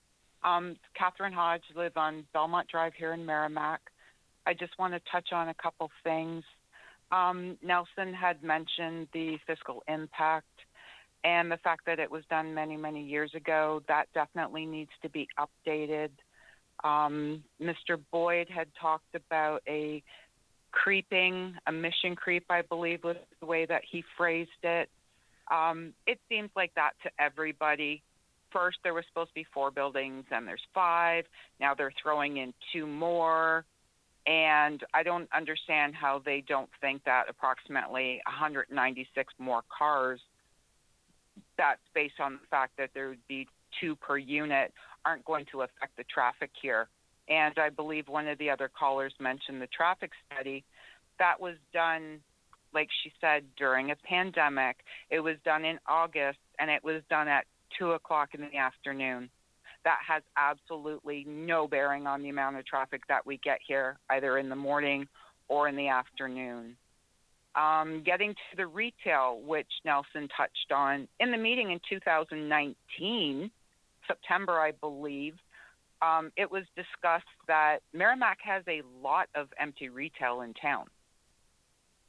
There are complexes that can't even sell their retail at $5 a square foot. So what makes Flatley think that they can come into town and throw all these retail buildings up again, that they're going to be able to fill them? They're going to be empty, just like every other building is in town that we've been trying to fill over the last many, many years. And then Mr. Boyd touched on the environmental issues with the PFAS issues. Kevin, I talked to Jeff Marks last week. There has been no testing done. There are no dates for any testing to be done. So I don't know why you continually insist to our board that everything is fine when it comes to DES when it's not. So the first thing the Merrimack residents would appreciate is that you stop lying to the residents and stop lying to our planning board. We're getting a little tired of you guys coming in and bullying everybody and telling us and telling our planning board that this has been approved or this is going to be approved or that's going to be approved. It's not yet. So don't count your chickens before they hatch. Thank you for your time, gentlemen. I appreciate it. If you don't mind, Mr. Chairman, I'd like to address that immediately, if I could. Please, I'd be delighted if you would. Thank you. I guess we'll start with me lying about stuff. So apparently, I don't know where she's getting her info. She says from Jeff Marks. We have had correspondence with DES. I think it was either late last week or maybe the week before. They're finalizing our testing plan, as I mentioned before. And that testing, we hope, will be scheduled within the next week or two. So that has been done. Nothing I have said at any point to this board has been false. Oh, so that, lie. Oh, come on. Madam, let Mr. Walker. I apologize. I apologize. I didn't realize that I was still able to be heard. And I don't like the word lying is a little bit strong for what is a public meeting where everybody has got an opinion, as I understand it. I mean, I'll offer, Carry on, Mr. Walker. Thank you. I'll be happy to give her my email address, and I'll be happy to show her the correspondence showing that nothing underhanded is being done. In regard to the fiscal, yes, we'll update the fiscal. I think that's something the board wants to see. Traffic, we have Giles Ham here. He can speak about that. And the retail, we have a very successful retail at our Nashua site. We think we can do the same here. We're leaving the retail as we show it, and we'll go from there. Other than that, I guess besides my blood pressure being through the roof right now, I guess I'll just drop it. I think it's important to point out too, if you don't mind me just building on what Kevin said, that we have actively been before the board, and we've actively dealing with the issues with the PFAS, with DES and Fish and Game on the development of the 100,000 square foot industrial space. I mean, that's been submitted. We're actively going through the permitting process. Obviously, to no fault of my client or anybody involved in this project, that process has been quite different than we initially expected and anticipated. It's been a lengthy process with the state. It's been a lengthy process locally because of conditions that exist. And, the southern portion of this project, and I'm not an environmental engineer, but I have had an opportunity to review, the data throughout the course of this project. And the southern portion of this project where the multifamily development occurred is the area that it's my understanding has the lowest levels of the PFAS measured. So it's the area that was developed first. Certainly any modification of that development has to go through the same review process. I mean, we're before this board just for a conditional use permit right now. The regulations in town changed. The level of a traffic study that we have to do at this level changed. But all of that is required to be done during a site plan review process, which would be hopefully the next process for this application. Adding 2 buildings to this site, although it's primarily minor parking improvements and then the buildings themselves, it does require us to go back to the state for permitting at the state level through the Department of Environmental Services. So that'll be a very similar review that we're going through now. And it's taken us a great deal of time to come up with a drainage plan that the state is comfortable with after hearing. Frankly, we've really been trying to do our part. We've shared the concerns with Merrimack Village District that were raised with the drainage. We've actually had conversations and involved them directly with DES so that they could be party to these discussions and understand that we're not just carrying forward a proposal. We're actually carrying forward recommendations and direction from the state for the development of this site. So it's been in my opinion, it's been a collaborative effort that's has taken some time, but it doesn't mean that nothing's being done. There's a lot of work being done in the background. I'm obviously party to a lot of these communications. So when you talk to people at a state level and they tell you there's no testing going on, it doesn't mean there's no work being done in order to perform the testing, because there is an approval process that needs to be done just to do the testing on site. But I know I got off track there a little bit, but I just wanted to say, there's been talk about, mission creep, but we're trying to do other parts of this project. We're trying to do the industrial flex space. And, I know personally there's been some interest in some commercial stuff that just hasn't panned out for a number of reasons. But at some point it will.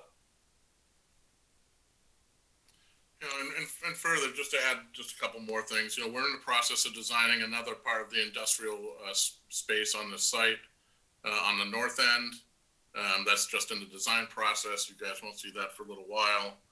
And just to follow up with what Chad said, and I won't get into it too deeply, but the process with DES is our consultant, which is GZA, prepares a plan saying, this is where we intend on testing. Does this work for you? And he submits the plan to their one-stop program, and they review it. And unfortunately, it's taken them 2.5 months to review this. But it sounded like the last time we spoke with DES, they were going to try to get a letter out. It was already drafted. It had to get final approval, and so on. And once they approve those test locations, just like we did initially, the GZA will go out there. They'll do the testing. They'll submit the testing to DES. Prepare the soil management plan as we did earlier, and keep moving forward. I mean, it's really no different than what we've done before, and it is a process that is underway, despite what people that aren't completely in the know want to think. But we've been at this with DES and making plans up and drainage design and this and that and the other thing for, upwards of the last 9 months to a year. So it's moving forward. It's moving forward the way it should. And that's just basically it. So thank you, Kevin. I see now that a telephone number 603 447 has got the hand up. Please give us what you want to tell us.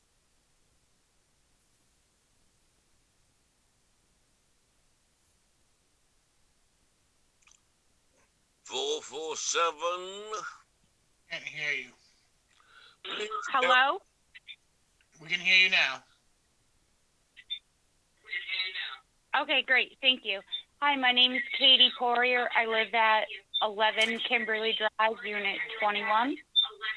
Will you turn your TV down? Thank you. Please give us your testimony. Okay, thank you.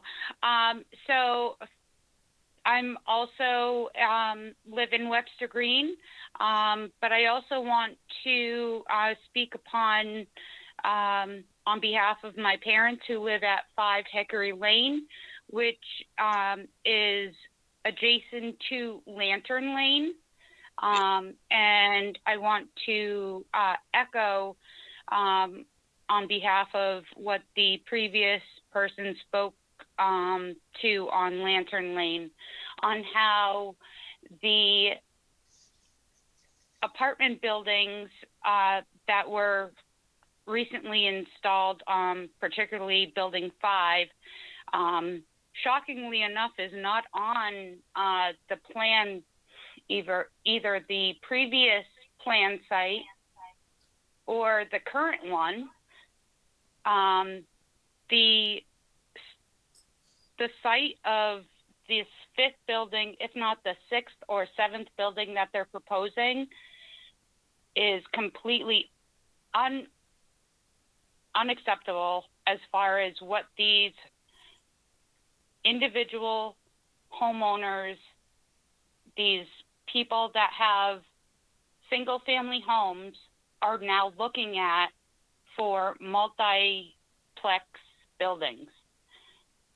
If not only Lantern Lane, but now Hickory Lane can see these buildings, there needs to be some type of buffer, because it is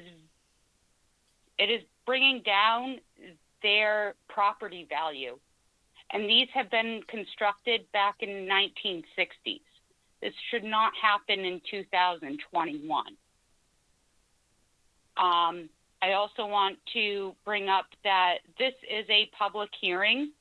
We, as Merrimack residents, should have the right to be heard, and we're really being tired of not being heard. In addition to that, the commercial site of this, it took 3 years for Merrimack 360 to get fully occupied. Now you want to put retail during a pandemic for another strip mall. And I mean, just as if Catherine Hodge said that we have retail at $5 a square foot that can't even be occupied. I'm going to say it again. DW Highway is a main artery of this town. And now we're going to look like a ghost town because we're going to have empty retail coming in and out of our town.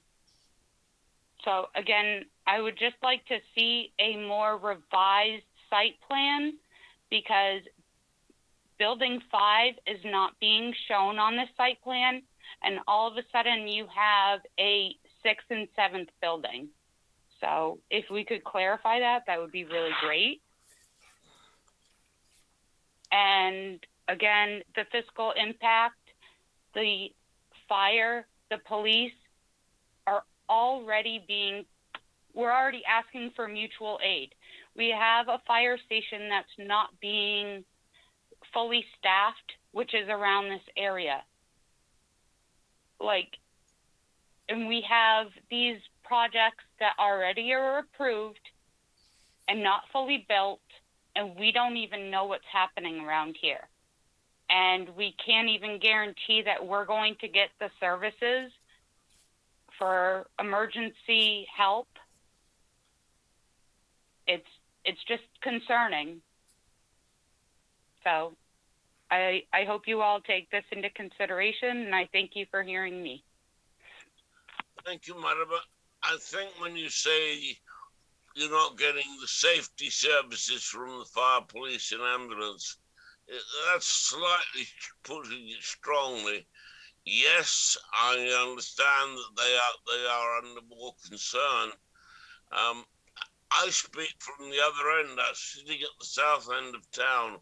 The fire station there is actually also under stress.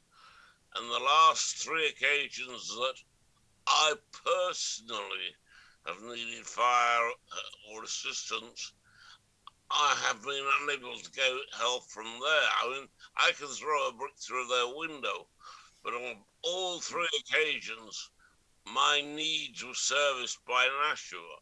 So the fire brigades and the police work that way. They don't believe to staff to meet the worst condition. They staff to meet the average condition and rely on mutual aid, which is, I think, the most wonderful system that they do work that way. So please don't entirely blast the services. I think they do a wonderful job, and mutual aid does work quite well. Yes, I'm sorry. I'm not trying to give them a hard time at all. They are doing what they have to do. Please don't get me wrong on that. But what I'm trying to stress is I'm trying to look at the future and what has already been approved and what we're already experiencing now, and then trying to look into the future. And I will concur that I've had to call for the ambulance in the past 2 months. And, unfortunately it was a little delayed, but, it is what it is. But again, I'm trying to look in the future and what potentially could be happening. Well, I know, and I'm saying we're all trying to look at crystal balls, and that's all a planning board can do. It does have to have a guess of what's happening, and that's what the annual review of all the needs that goes on in this and every other town. The councillors are trying to guess what the needs are, and ensuring that those needs are coming along through the process as far as funds is concerned. Anyway, I'm not going to pontificate. I'm no different from anybody else. Right. No, Is absolutely. anybody Thank else you. who wants to speak from the general public? Please put your hand up. All right. Well, I'll close the public hearing and pass it over to my colleagues. Point of order, Mr. Chairman. Woman, what do you want to say? Point of order, Mr. Chairman. Mr. Boyd? Yeah, there was a letter in our packet. Should I read that letter into the record? Please do. I personally read it, but I'd be delighted if you would read it for us. Okay, thank you. This is dated March 31st, 2021. It's addressed to the Community Development Department. My name is Maureen LeBlanc.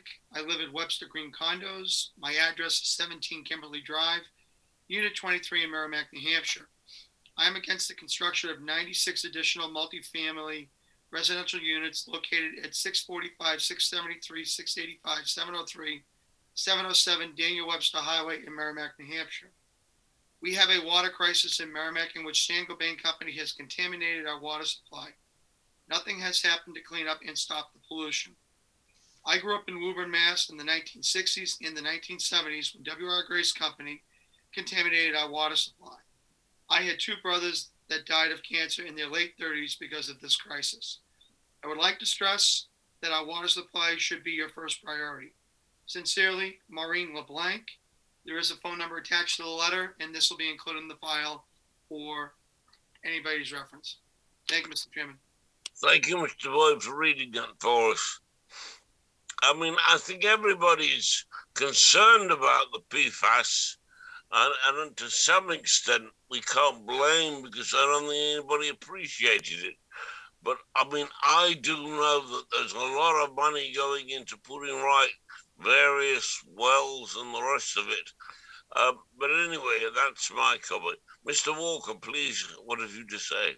I just wanted to see if the board will want to just hear a bit from our traffic engineer, Giles Ham, just to get a feel of the traffic and any supplemental info you may be looking for. Okay. Thank you, Kevin. Good evening, Giles Ham with Vanessa Associates. If you refer to the March 31st staff report, page 2, traffic impact analysis, we have completed the required short traffic analysis for this process. The 96 units will generate between 33 and 43 peak hour trips. Certainly not a large increase in traffic. The staff report notes, quote unquote, this, which is a minimal impact given the volume associated with DW Highway. So that's within the staff report. We'll continue to work with the board and the public during the site plan review process to address any comments and concerns that come up. Thank you. Thank you very much. By the way, I would draw everybody's attention to the fact that all we're not talking about tonight is amending the CUP. We are not talking about any construction that is going to take place. That will require a site plan before it can move forward. Kevin, please, what did you say? I wanted to just toss in that Mark Fougere just wanted to add something, if that's okay. Please go ahead. Thank you. Thank you, Mr. Chairman. I just want to clarify on the fiscal, just so it's out there because it's come up a few times. So this report was updated. It's not 2015 numbers. It's 2021 numbers. I did not go back and talk to the chiefs of police and fire relative to the apartments, but the report reflects the full build out of the project. You know, right now, the applicant's paying almost $700,000 in taxes. When I wrote the report initially, we were looking at between police and fire funding 3 staff persons to offset the impacts from this development. Even with that, this project's positive. So any impacts that are occurring to municipal services from this development will be paid for in full by taxes and not the taxpayers of Merrimack. I just want to make that clear. I will certainly go back and visit with the new chiefs to revisit this data, but I just want to get that out there. It did come up a few times. Thank you for your time, Mr. Chairman. Thank you very much, Mark. And I think most of us knew that the project as so far constructed is positive in every way. Mr. Boyd, are you trying to bring us up to date with something? I have a question for Giles, if possible. Go ahead, please. Okay, looking at page 2, it's written 33 additional AM peak trips and 43 additional PM peak trips. That's 76 total trips. You're proposing 96 units. What am I missing? Through the chair. Please go ahead, Giles. So essentially, the projections I gave you are the peak hour, a 1 hour period. So if you go to work at, say, 6:30 in the morning or come home at 8 at night from work, you're not in those numbers. So these are estimates are based on observations at existing facilities. So again, not everybody leaves during that 1 peak hour. And that's why the numbers are lower than you may think they should be. What time was the analysis done? So these are projections from ITE. So I'd have to go back and look. Okay, enough said. Okay. Thank you. I appreciate it. All right. Anybody else got any questions that need to be raised for Chad and Kevin? I have some. I'm sorry, Nelson. Go ahead. No, I just wanted to get a clarification on what Bill was reading from, because I don't remember seeing those figures. Where did you get that, Bill? The numbers you just... Yeah, in Tim Thompson's memorandum dated the 31st, turn to page 2, on the traffic impact analysis. Got it. Fourth sentence down. Tim writes 33 AM trips, 43 PM trips, and I asked clarity from Giles, and got it. It's all generated ITE, so I got it. It makes sense. I remember where the numbers came from. Thank you. Okay, so if I may, Mr. Chairman, I just would like to go back and address some of the concerns of the abutters, some of the people that called in. Go on, Neil, please. I just wanted to make mention of Mark's comments about being over on Lantern Lane. He had a concern that perhaps the buffer was cut back a little bit further than it should have been, and he said that he spoke with Kevin about that. He also had said, and this is how I feel about this. You guys were initially approved to put 4 buildings up, and then you had to go ahead and put up some commercial. You came back to the board to amend that so you could put up another residential building, and we approved that. Still haven't seen any commercial. Now you're asking for 2 more buildings. I don't see how the board we could approve that where you're not fulfilling the CUP. And maybe Robert, you can shed some light on it, but I just don't understand how we can move forward with approving 2 more buildings when, from the way I understand it, we should see some commercial by now. So we actually agree with you on this. So this is, as you said, part of the CUP process, and this is just in general, this is what we'd like to do. We're in the process, as you know, to put over 100,000 square feet of industrial up on the site. We're in that process, and I can guarantee you that that site will be, construction will be well underway, probably before we even have approval, actual site plan approval of any further apartment buildings. We think we've got pretty much everything straightened out that might be able to have this approved or very close to approved at the next planning board meeting. I'm talking about the 100,000 square feet of industrial, the flex space. So this process still has engineering to go through, and the hardcore engineering, grading, all that good stuff. and all the additional stuff that goes with the site plan application. In the meantime, we should be finishing up with a site plan application on the industrial portion, and our intent is to start construction on that. We've already got some bids on construction out there, so we're moving forward to not only hopefully have this approved relatively quickly, again, the 100,000 square feet of flex space, but to start getting that constructed at the same time. Right, and that hasn't made it to final site plan approval yet. Don't think Neil will be totally happy with that answer. I'm not very happy with that answer. You should be ready to put up industrial before that all happens isn't really a great answer. But we will be putting up industrial before. But respectfully, it's a separate project altogether. It's not even part of what we're talking about right now.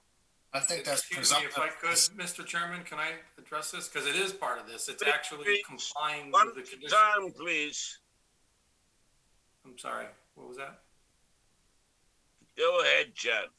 Thank you. So the 100,000 square feet of industrial space actually is part of the conditional use permit, and it satisfies the phasing for the conditional use permit being, I believe, and correct me if I'm wrong, Robert, but I believe we had to build something on the site south of the St. Gobain entrance as part of phase 2 for the conditional use permit process. So the fact that we are in the site plan review process and we are going forward, and Mr. Walker is making a commitment that is going to be the second phase, would make this compliant with the existing approval. So it is important to talk about that and to understand that the 100,000 square feet of flex industrial space is the second phase and does make the project compliant. So we're not looking to, and we can certainly clarify the phasing notes, but we're not looking to have these two residential buildings be done prior to the industrial site plan. It would likely be the third phase, if you will. And I would concur with Kevin that the approval process will be quite lengthy for even those two multifamily residential buildings, because they're going to require all of the same permits as the industrial space. It's a lot of approvals locally and also on a state level. And if you don't mind confirming that, Mr. Price, that we are working in compliance with the original conditional use permit, I think that's important. Yes, absolutely. And I think what you just said would, I think, go a long way to address the board's concerns here, that if you do update the phasing notes to clarify that on the plan itself, then you're held to that standard anyway. So once the site plan process for the industrial flex carries out, if it's approved, then you go through with that. You go through the site plan process for the apartments afterwards. But either way, the apartments wouldn't be able to be built until such time as the flex is under construction, as per the notes that you would put on the CUP. And we would be happy to clarify that. All right. Thank you for that explanation, Chad. Go ahead. No, I'm through. Thank you, Alistair. All right, gentlemen, observing the clock above my head, it is coming up to 11 o'clock, which is normally the time we draw stumps. Oh, sorry, that's cricket, whatever game we play. May I draw attention to what was on the packet that was sent? The Community Development staff recommends the board grant conditional approval to the amended CUP application, subject to a whole string of conditions, which on memo covers of pages 4 through 4, 5, and 6. Can I have somebody maybe put some sort of motion to enable us to do that?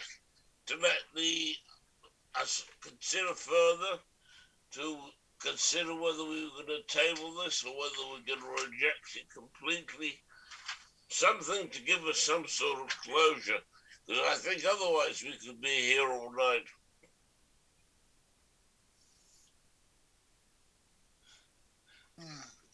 Oh, glad my words got us somewhere. Definitely do that.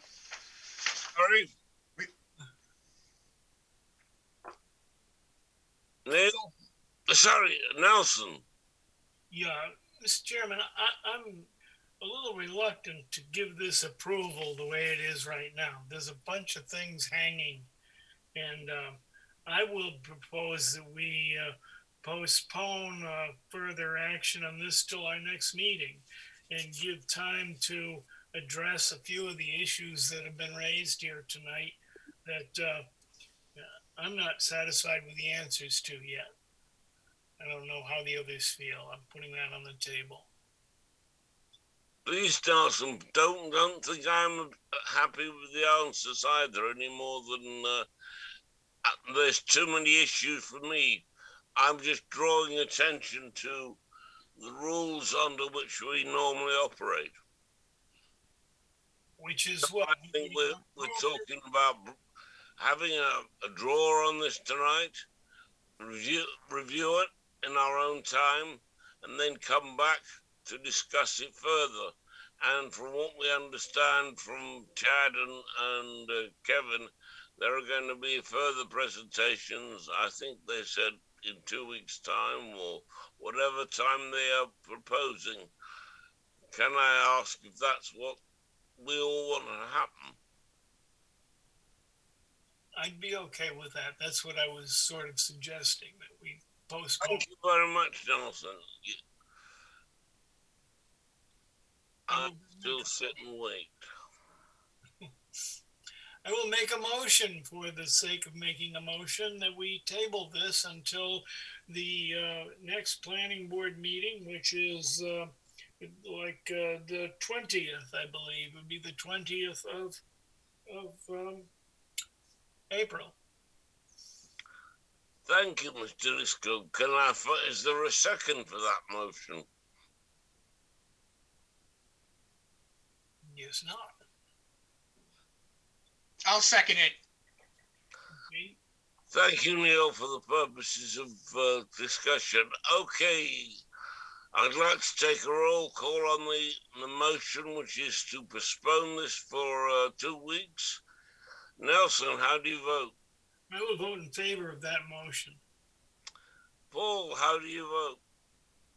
Vote in favor.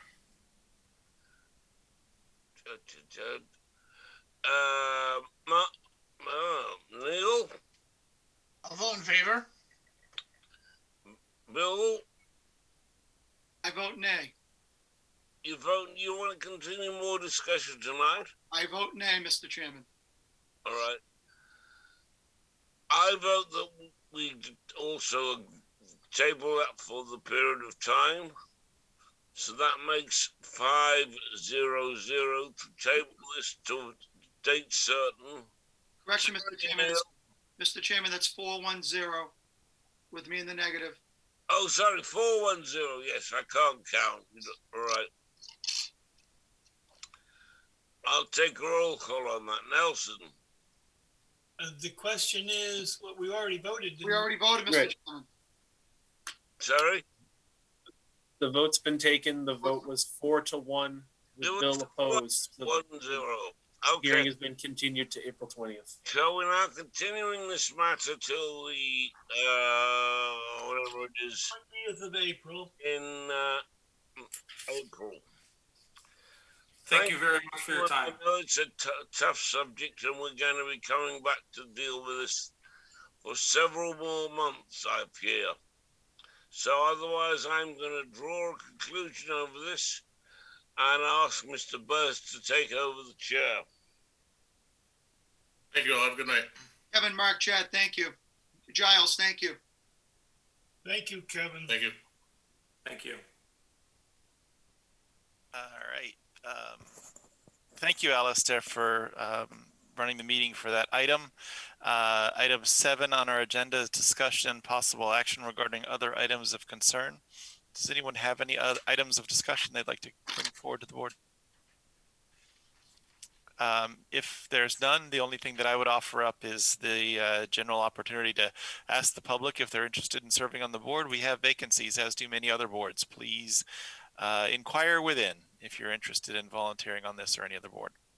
Town's website's a great place to go to look for those. Nelson. I'd like to emphasize that this whole subject of this project, we need as many intelligent thinking people giving their opinion.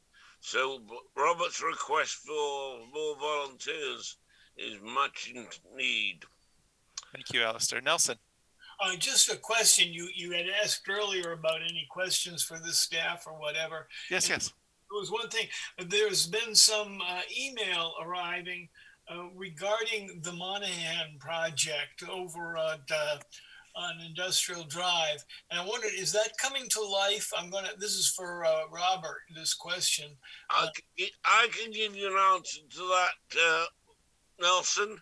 There is in fact half a page article on the union leader of today's date. There was a presentation done by the ZBA which appears to have raised quite some heat. I believe it carried 401, but I still think there's a lot of people wanting some answers, all of which are going to fall on our shoulders if you read the article. Well, you sent me where I can go and find more information. Thank you. Robert, do you have anything that you'd like to add to that? That's our? Yeah. Yes, to summarize quickly, the application was made to the zoning board per staff's recommendation to reapply for a variance to allow the mixed-use CUP on that property, essentially because even though it was already granted, the applicant is coming forward now with, for all intents and purposes, a double of the density that was originally approved. So that's what was reviewed. We felt that it was important that the ZBA re-up that variance because when it was initially granted, it didn't contemplate the density that is being sought now. So that's why we asked the applicant to go forward. They did, the variance was granted, so you will be seeing a site plan in the near future for additional apartment density out there. Thank you, Robert, for that. I don't know if anybody else is inclined to make any further comments, but I want to restrict our consideration of that since it's an item that may appear on a future agenda. We should have a discussion preliminary to that without notice to the applicant or any of that. Are there any other discussion items that anyone would like to bring forward? Okay, then the next item on our agenda is the approval of the minutes of March 16th, 2021. What say you? Mr. Chairman, I make a motion that we accept the minutes as printed. Seconded. Motion by Alistair Milne, second by Bill Boyd. Any discussion of that? Yes, actually, on line 31, it says Neil Anketel stated he was present at home, and I was not present. Oh. Which page was that? Page 1, line 31. Okay. All right, Robert, I'm sure you'll attend to that. Yep. We'll get that taken care of. Yep. Okay. Not there. Anyone else with comments? No comments. Okay, thank you all for that. Let's do a roll call vote on the motion to approve. Neil. Abstain. Bill. Aye. Paul. Abstaining. Alistair. Approve. Nelson. Aye. I vote aye as well. 4-0-2 with 2 abstentions. Approves those minutes. There are no other items on our agenda, so I would entertain a motion to adjourn. So moved, Mr. Chair. Seconded. Moved by McLaughlin, second by Boyd. Let's see. Nelson, how do you vote? Vote aye. Paul? Vote aye. Alistair? I vote aye. Neil? Vote aye. Bill? I vote aye. Bob votes aye as well. 6-0-0 to adjourn. That's it, everybody. Thank you for a lengthy evening and good work, and we'll see you in our next meeting in a couple of weeks. Have a good night. Good night. Bob, you hang on for. Merrimack TV is committed to our community. From gavel-to-gavel coverage of town and school board meetings to updates on town services and projects, we aim to keep you connected. Good morning. I'm Kyle Fox, Public Works Director for the town of Merrimack. Hi, I'm Diane Trippett. I'm the town clerk tax collector for the town of Merrimack. I'm Captain Matt Tarleton with the Merrimack, New Hampshire Police Department. And keep the public informed of every motion. All those in favor signify by saying aye. Aye. And many moments, so you can be confident that we're here for you. Thanks for watching. Stay connected. Follow Merrimack TV on Facebook.